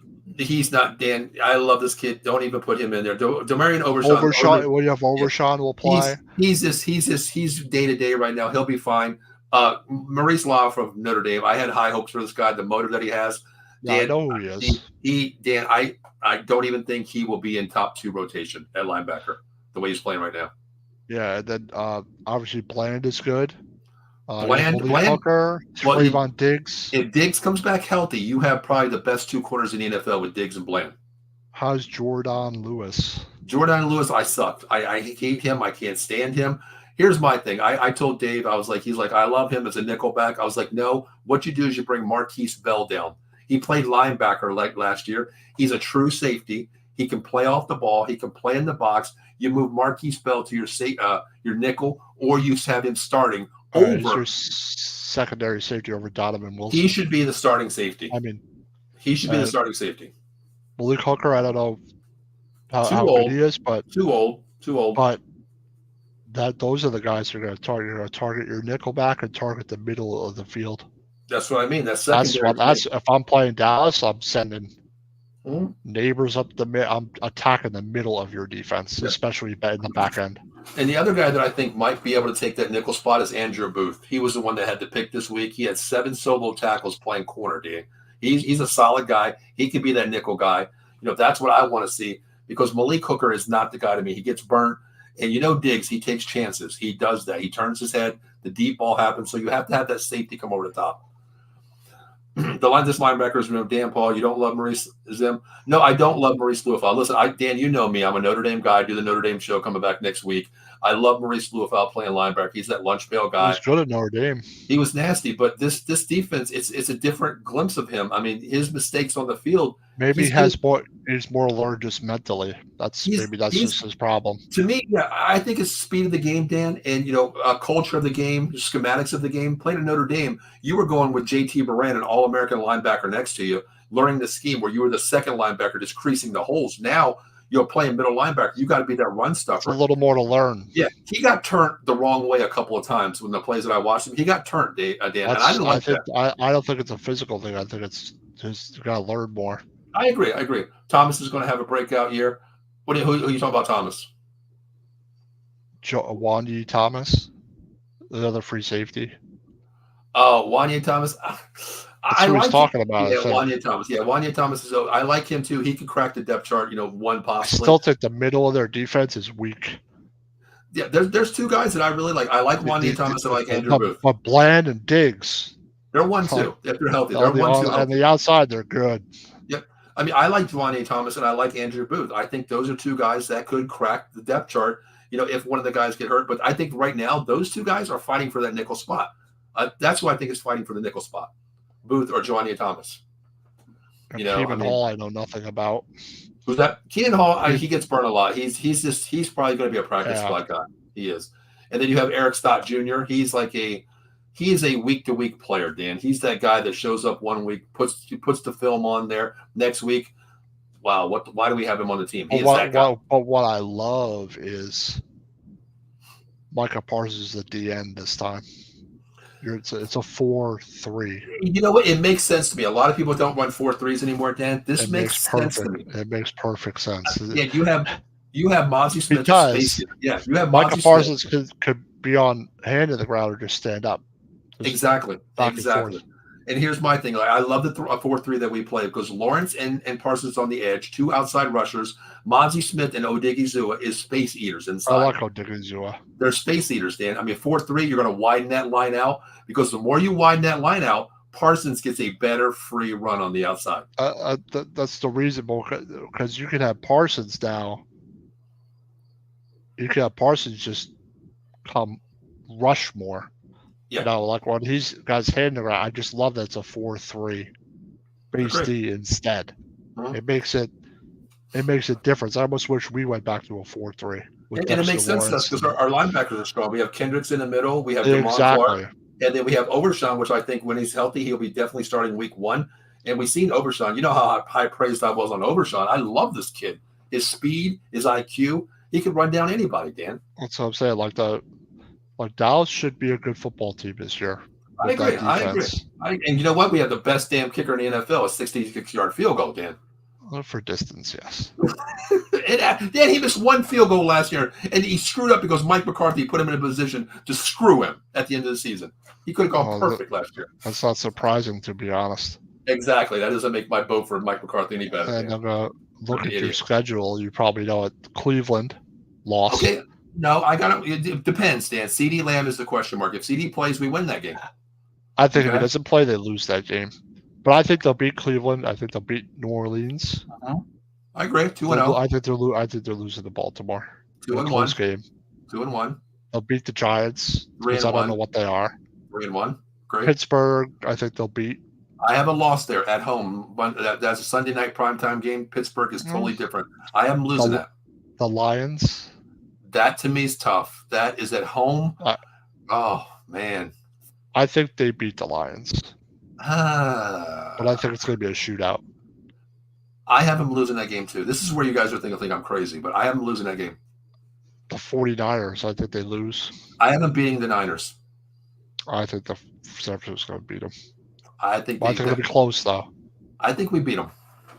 I think it's the other way around. I think they beat Detroit and lose to the 49ers. I have it flipped. I have it flipped there, yeah. The Falcons win. Win. Dan, I hate to say this. I think they'll crush the Falcons. Dan, here's the thing. I think they lose that game coming off a San Francisco game to win that game, then going down to Atlanta, playing at home at Atlanta. Atlanta has the weapons, Dan. Kirk Cousins can throw the ball. I think this is the trap game because look who's after that. Look who's after that game, Philadelphia. This is a trap game right here. I get that comment. Carson is why we don't need. He's talking about Kalen Carson or another corner too. He's been playing good too. I don't want Jordan Lewis on this team at all. I don't. Yeah, you have the Eagles. I think they lose that game. And then Houston. I'm gonna say Houston wins that game. I do too. Washington, they'll beat. Win. Mm-hmm. I think the Giants will beat them the second time. Wait. When you did your schedule, you said the Cowboys were sweeping you. What changed you all of a sudden, Dan? What was it? I don't know. I think Dallas wins that game if I'm being realistic. All right. Let's be real, Dan. But I would love them to win, obviously. The Bengals. That's a win. I got it as a win here. I think that's a win. Carolina's a win. Mm-hmm. Tampa Bay's a win. Mm-hmm. At Philadelphia. I think they'll beat Philadelphia. I think it's a split. With Philadelphia. At the end of the season, yep. I think Dallas could be fighting for a position in Philadelphia will be settled. Good. And Washington? Depends what their record is. I think Washington's going to win that game. Wow. Really? Do you know why I say that? If Dallas is in a playoff position and not fighting for a spot, you going to play your starters? Well, honestly, I hope they do, because when we don't play our Washington starters, would. Dan, you know how I am. I want to play my starters going into a playoff game, because that week rust. I mean, unless you have the 1 seed where you get a week off, I get that, Dan. But I just don't think so. I got them going 10-7. I have 10-7. I agree with that. I have them 10-7. I did the show with our show 215 was with Dave, a couple other people, and a couple other 11 at most. Okay, here's my thing. If this offensive line plays, Dan, if this offensive line plays to their potential, gelling as 5 with the rookies, 2 rookies, I think their cap is 12-5. At worst is 9-8, Dan. But I could also see them going. What is their ceiling? I could see them going 7-1 in their first 8, maybe. You just lose to Baltimore. You could beat Pittsburgh. You could beat the Giants. You could beat Cleveland. You could beat the Saints. And you haven't beaten Detroit. And if you lose to San Francisco, so you beat Baltimore, lose to San Fran. You can see that 7-1 in the first 8. If they played amazing, yes. Amazing. But realistically, yeah, 5-3, 6-2, somewhere around there. See, the 5-3 at worst. Okay. And 6-2 at best through those first 8.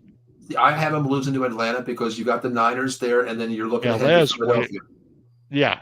You're looking ahead of division game there, Dan, and then you got Houston right after that. I think Philadelphia, Houston, Washington, the Giants, call me crazy, and Bengals is a tough stretch.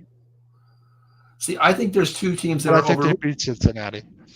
I do, but I think one of those games with me and you, Washington and the Giants, I think that's an overlap game. Only because there's 3 division games in 4 weeks. That's the only reason I say that. And you know what the crazy thing is? Our schedule is pretty much leveled out with division games, Dan, if you think about this. It is, because you have us at the week 4. Right. Mm-hmm. Philadelphia week 10. And then us 12 and 13. Week 13, Washington. We only had Philadelphia, Washington at the end. That's better. We only have 2 back-to-back division games, Dan, week 12 and 13 and 17 and 18. And 17 and 18, you don't know what the hell is going to happen at that point. No, you have no idea. So, I mean, I got to go. Leading that division. Who knows? Well, yeah, I guess anything can happen in this world today. Teams go from worst to first all the time. So, yeah, I just don't have you hope. But I'm going to say 10-7. Okay. At worst, they could go 9-8. I agree. I think 10-7. If their season went real bad, they could be 9-8. But I think they could win 10-11 games. What's their ceiling? I'm going to say 11-6. Their ceiling? Yeah. 13-4. Wow, man. I think their ceiling. The reason I say it is because their defense is good. Their secondary is not good, but the rest of their defense is good. Their offense is one of the top 5 offenses. I agree with that, but I'm scared with CeeDee Lamb not showing up week 1 or 2. But that's if they play great. Exactly. And everything goes great. But I see 10-11 wins. I'm going to say 11-6. But Dan, here's the other thing too. During the middle half of the season, let's say it could happen week 1. But then if you lose one guy on that offensive line, you're screwed big time. Obviously you got to stay healthy. Most teams, they're screwed if they lose a certain guy. Well, we are. We have no depth at all. You know what I mean? We might have better depth than you have. I think you do. Yeah, I think you honestly do. Not the starters are better, but yeah, backups depth-wise, we have better depth, I think. I agree. I mean, I'm going to say 11-6. All right, I'm going to go 10-7. I'm going to go 10-7. We're in second place in the division. We got second place according to you and I. So let's talk about a team that just keeps getting stronger and stronger, Dan. Let's talk about this Philadelphia Eagle team. Last year, what is it, 6 out of 7 games they lost at the back end of the season, Dan, started out 10-1, But regardless of what happened last year, Dan, how do you feel about this team? I mean, let's talk about QB1. Jalen Hurts, we know he's the starter. Who's their backup? Kenny Pickett or Kenny Pickett? But Tanner McKee, I've heard, playing good too. Yeah, he's playing. I've heard Tanner McKee when he played looked really good. Exactly. I think he's 2. I think Kenny Pickett. You're not going to trade him. I think Tanner McKee will be 2. I don't think Pickett will be your emergency quarterback. Yeah, I think he's going to be that 54 guy, Dan. Dresses but doesn't play unless there's 2 quarterbacks that go down. I think I agree with you there too. But man, Kenny Pickett, man, it's just.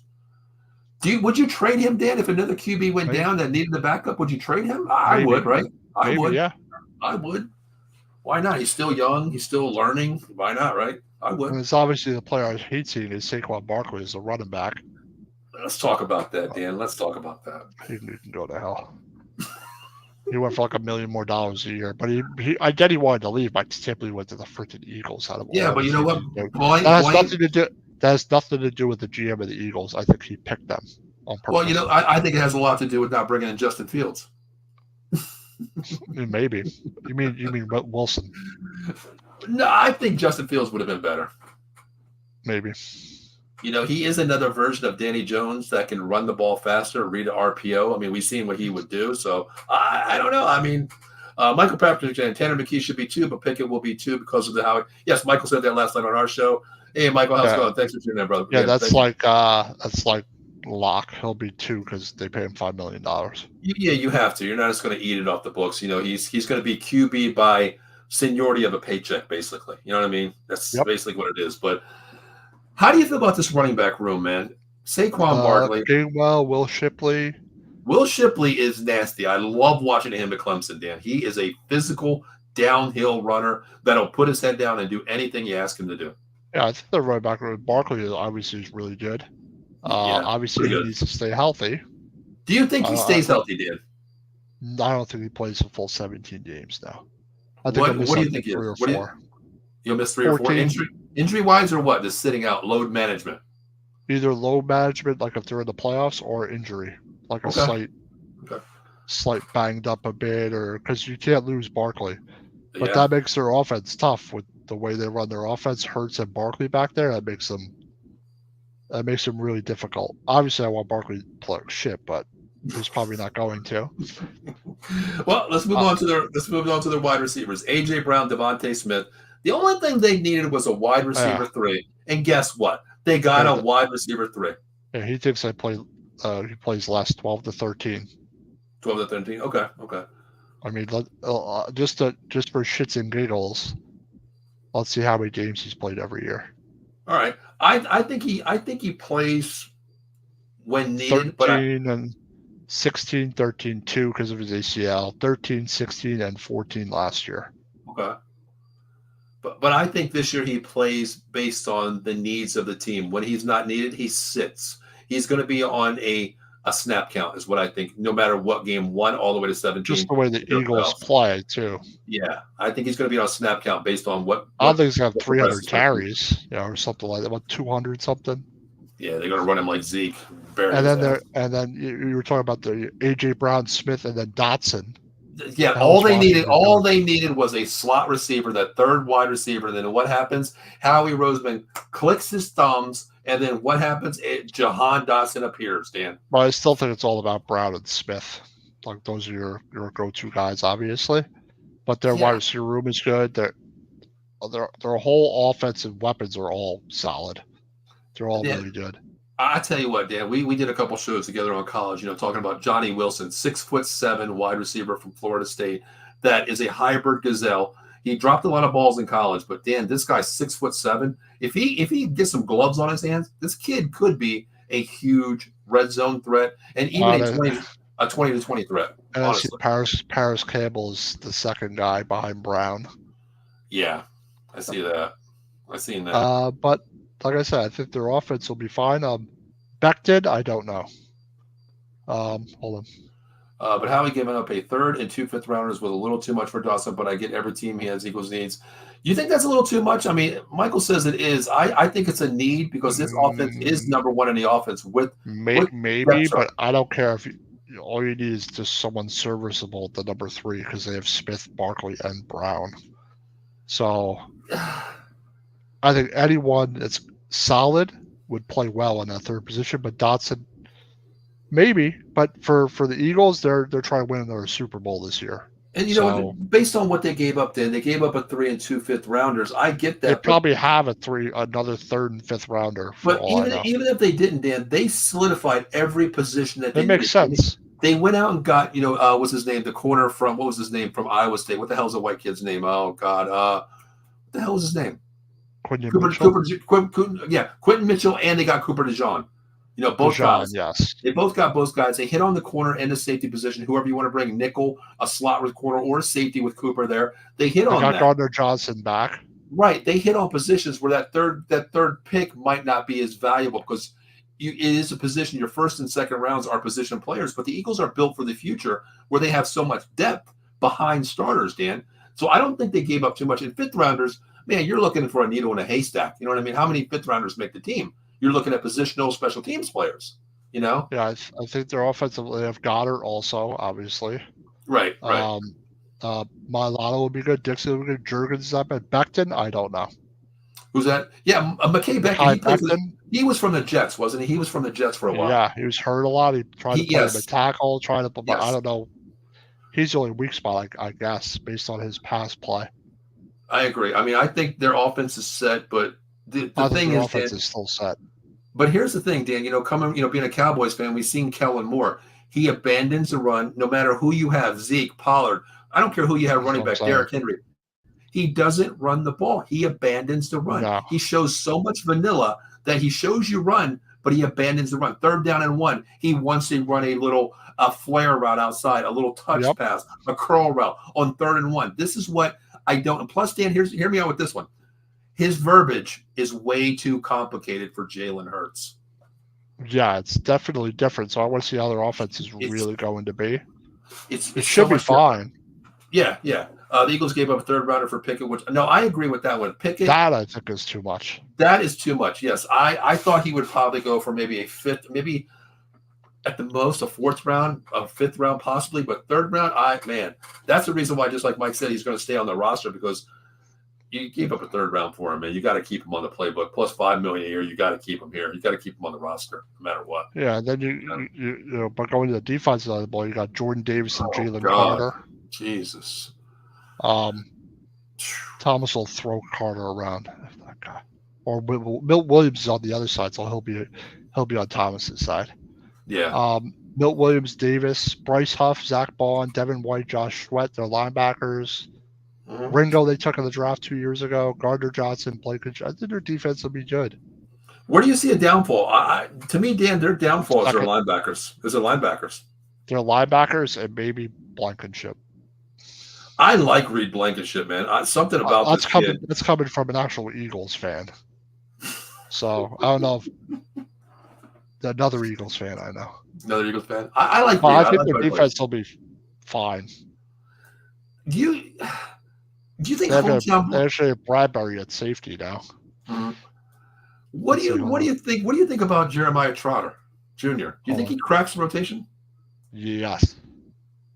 From what I read, Hurts is looking good and Moore's offense picking it up well. Yeah. You know what? I mean, if you dime down the verbiages, like, I said on the Cowboy show, Mike, you listen to it. Like I was telling Dave and whoever was watching, say if you run a I formation, I pro right, with twins left, scat back Z, Z7, Y9, X go, corner, post. And then that's my play. Then you go to like an easy route would be, I pro twins right, Z9, Z6, whatever, count right, count left, whatever you want to call it. That's the verbiage of Kellen Moore. If he's dimed it down, it'll help Jalen Hurts. It really will, but I don't know. I just don't know how he's going to be, honestly. I agree with that. Josh Sweat is overrated. You think he's overrated? I don't think he's great. I think he's solid. Here's my thing. Mike, I want you to answer this too. Isn't Josh Sweat a defensive end? That's what I thought. That's the reason why I'm asking this, because I always thought he was a DN. When He is the a D. He Eagles, was with Washington, I right, thought. that's what I mean. When did it benefit the Eagles to go to a 4-3? I mean, Milton Williams on the Yes. outside, Yes. Jordan Davis. Here, just like Yes. the Cowboys, you got Odigizua, in the middle with Mozzie Smith in the middle, two space eaters. I would play a 4-3 if I were the Eagles. Dan, look at that. Jordan Davis and Jalen Carter are the biggest nose tackle and guard in the NFL. That is space eaters right there. Let's see. I heard Eagles defense is the problem, and heard the linebackers look good in the secondary. Okay, yeah, I don't watch preseason honestly as much. I mean, I don't watch the Eagles, so yeah. How is Michael Sims? I still go ahead, Dan. What did you say? No, what did you say? Go ahead. No, go ahead. Like I said, I agree that I'd rather play a 4-3 if I were would. them. I would too. Based on what they have, I would go 4-3. Hold on. Josh Sweat disappeared like 7 games at the end of the season with those. Yeah, I do get that, but Michael, were they playing him at linebacker then too? I think he's a better end. I think so too. That's why it would make sense. He's a better defensive end. That's his position. That's what he played at Washington. But you know what, Dan? I kind of see why they're doing that. Why they run a 3-4, because their linebackers aren't the biggest linebackers. I mean, the Kobe Dean, Trotter.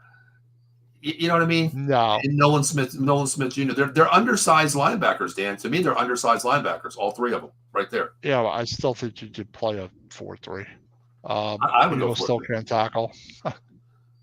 Shelton says. Yeah, the Georgia Bulldogs, man. I guess they just can't. But I think their defense will still be good. The linebackers I like, but I think you could attack them there. I think their secondary and their front is better. That's right. Michael's comment right there coming up now. What's his name? Reddick last year played at linebacker. Not Sweat. Okay, yeah. I mean, that's a big miss too. I still don't think Sweat is a linebacker. It's just me. Yeah, but Reddick, I thought they would keep Reddick. I did too. I thought he was, and plus he's holding out too. He don't want to play with the Jets, man. He wants out. But we'll see. I mean, he wants money. Yeah, I mean, this defense, man, is solid too. The offense is solid. The defense is solid. I think they're a well-built team. I agree, man. I agree, Dan. I mean, the secondary got swung. Quentin Mitchell is going to be nasty. I think he actually takes over that starting corner position over. What do you think? I think he takes it over Ringo, honestly. I like Quentin Mitchell coming from college. Dan, we had high praise on him last year. Quentin Mitchell's a talented cornerback. Right. The Giants were looking at him too. Wasn't he? He was from Toledo, wasn't he? Toledo, right? Yeah, the Giants were looking at him. He's talented. He's good. I mean, he was the top corner to go right away, and I think he was solid. I think he actually takes that spot, because maybe you can move. I don't know, man. C.J. Gardner is safety with Reed Blankenship. I love that part right there. But Quentin Mitchell, I think he should be the starting corner opposite of Darius Slay. I really do. That's just me. But man, probably you could still be learning, but it's just things are always bound to change depending if someone gets hurt. Agreed. And it's preseason. I don't know. You don't know how it's going to go the first 4 weeks. Agreed. Yeah, I agree. How do you have this team playing out, Dan? I mean, they lost the division last year, basically of a. I think they're going 13-4. 13-4. All right, let's bring up their schedule here. Let's see their schedule here. All right. Oh God. Green Bay. Yeah, Green Bay at Peacock. That's Friday night game, Dan. Dan, the craziest thing is nobody can wear green at this game. Did you see that? That's retarded. Oh yeah, because with the gangs in South. Well, it's the gangs. I think there's a team there that has the color. Oh, the soccer stuff. What the soccer. It's like a soccer thing. Like it's like the home team there. Like they'll be pissed off. Something like that. Something crazy like that. What do you wear, Dan? I mean, listen, you're an Eagles guy. Let's see. The Eagles, you'll wear black. Dan? I mean, you paid $3,000 airfare and tickets down there, Dan. Don't you want to wear your damn jersey? I agree. For fans, yes. Either that or get shot. One of the two, right? But what are the Packers going to wear? They're white, I think, right? One team's wearing white, right? Their old school jersey, like the old ass one. What are they wearing? Because the Eagles, unless the Eagles wear their midnight blacks, maybe, right? Probably. And but then Green Bay, you're not going to wear your home. Well, the Green Bay wears white. You're not going to wear your white, but don't they have like a classic, like ugly ass thing? Hold on. I don't know if they do. I know they have that ugly. Pittsburgh has that ugly bumblebee thing. Eagles cornerback Slay and Isaiah Rodgers. You're really high on Isaiah Rodgers? I don't know. You just can't tell right now. Yeah. I think they're going to go with something. And then quarterback Slater Mitchell. Okay. Yeah, Vontae Maddox is still there.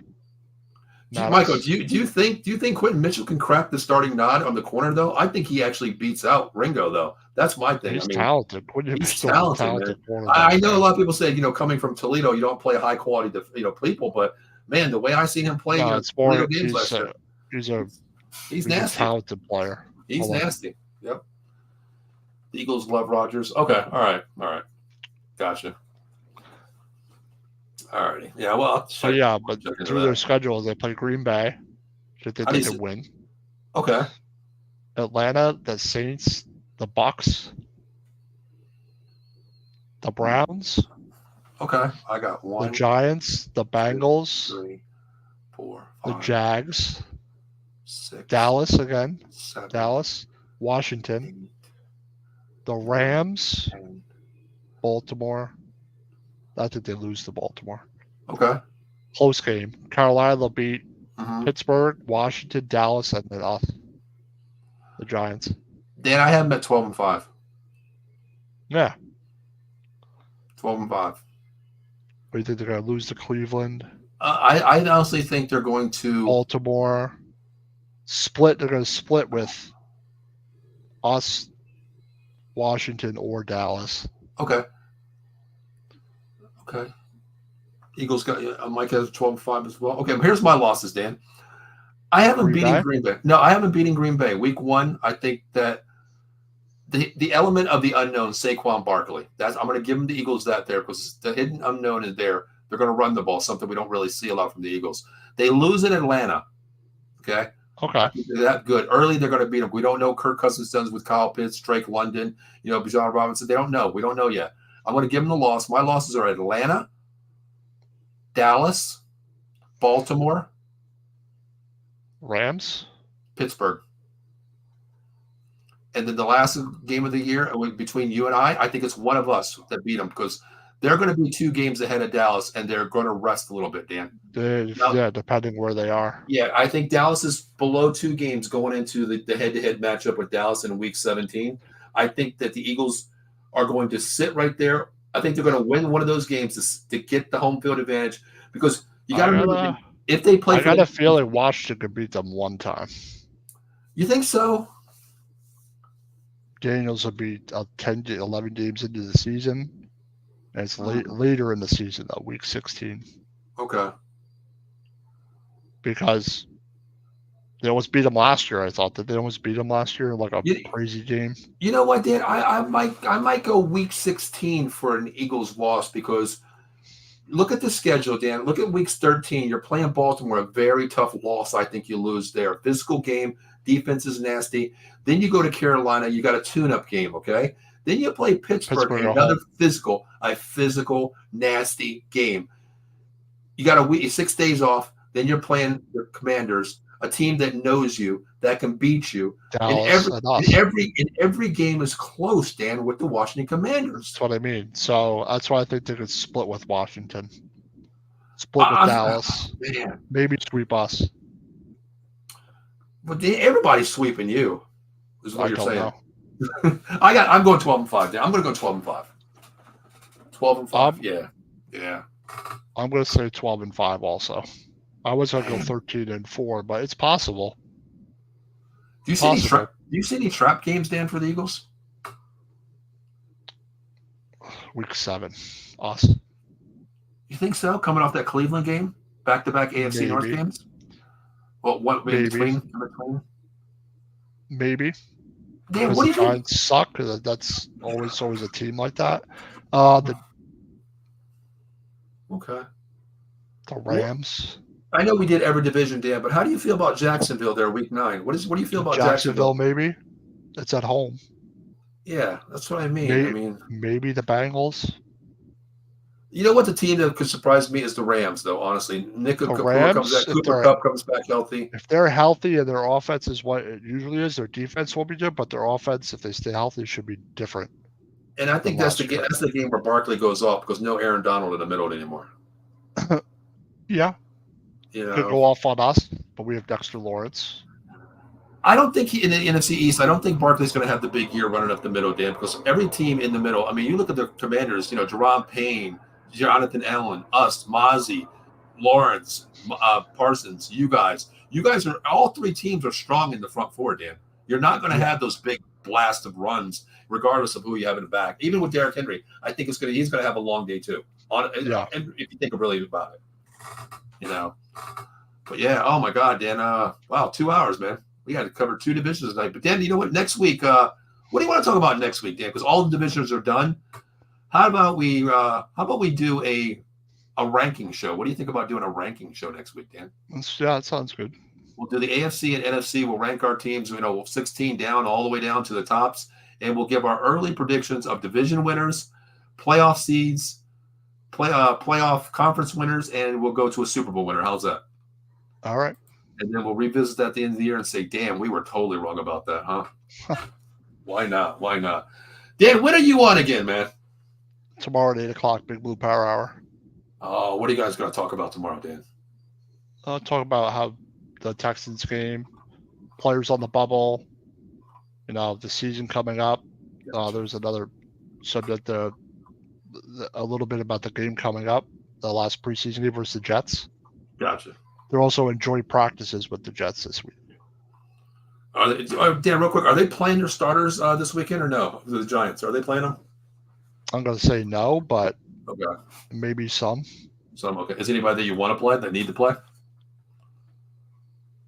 Probably DJ, on? But... Really? DJ in week 3? But he's not going to play. No. My guess is Tracy Jr., like that other Chatham. Okay. Chapman, guys on the bubble. I don't think many stars or any are going to play. I agree. I don't think we're playing any starters this week. I think Guyland, Eagles split with Dallas, with Washington. I'm not sure of the next game they lose. I just know Washington always. Yeah, I agree. That's the Washington. Dan convinced me on that one there. The Washington game, they're always close. And, the way I look at it too, Michael, is that's why I like doing the schedule with Dan, because he opens it up for me. And what we look at is you play a tough division game. Like right now, you're playing the AFC North, which is so strong, physical. Then you're coming to us as another physical game. And that could be, people don't look at who you play before and after. I look at who you play before more than who you play after, because it could be a more physical game. Like I think it was Carolina, you're playing 1 week, and then the week before you're playing an AFC North team. So it's a little bit coming off a physical game, going to a tune-up game, then you're going back into the AFC North. That's kind of where I see okay, that could be a loss there based on – but it all falls on Kellen Moore. It calls on Kellen Moore too. We don't know what play calling he's going to be like. We don't know yet, Preseason, we've seen him run the ball as Dallas Cowboy fans. Oh, shit, we're going to run the ball. Week 1, Dak's stat line, 30 dropbacks and 55 passes. You know what I mean? We see it all the time. We don't know what we're going to get. We don't know. Nope. All right, brother. You ready to get out of here? Yep. All right, guys. Oh, real quick, Dan. Hold on. We got to what the hell's that guy's name? Oh, Jason Fine, my boss. Let me talk about him real quick. Guys, if you need a lawyer out there, reach out to Jason Fine, Attorney Big Al. 1-800-HURT-123. 3 convenient locations throughout Pennsylvania and New Jersey. First in the city of Philadelphia, the home of the Philadelphia Eagles. 1628 JFK Boulevard, Pittsburgh, PA 500 Grant Street, Suite 2900, and Cherry Hill, New Jersey 3 Greensboro Lane. Make sure you reach out to Jason Fine, 1-800-HURT-123. Tell them that Out of the Box Sports Entertainment sent you. No recovery, no fee, and I guarantee you, one of our live operators take the case. You might even call that number, and you might get me on the phone. You never know. Just mention Out of the Box Sports Entertainment. We promise you no recovery, no fee. Guaranteed 33 and a third % rate. Try to find that from any other lawyer in the United States, giving you 33 and a third % rate, no recovery, no fee. 1-800-HURT-123, Attorney Jason Fine. Last comment of the night, Dan. There we go. Well, thank you. Good show, folks. Thank you, Mike. Appreciate you, bro. Thanks for tuning in again. Mike's a great guy, man. He knows all about sports. He's a big 4-for-4 Philadelphia guy. Appreciate you checking in, brother. Appreciate that. All right, Dan. It's Thursday night. It's time to get out of here. And, guys, make sure you do subscribe to Out of the Box Sports YouTube page. We appreciate you. We have over almost 890 shows in 2.5 years, built from the ground up. So all we do is have fun. It's our opinions based on everybody else's. We don't know everything.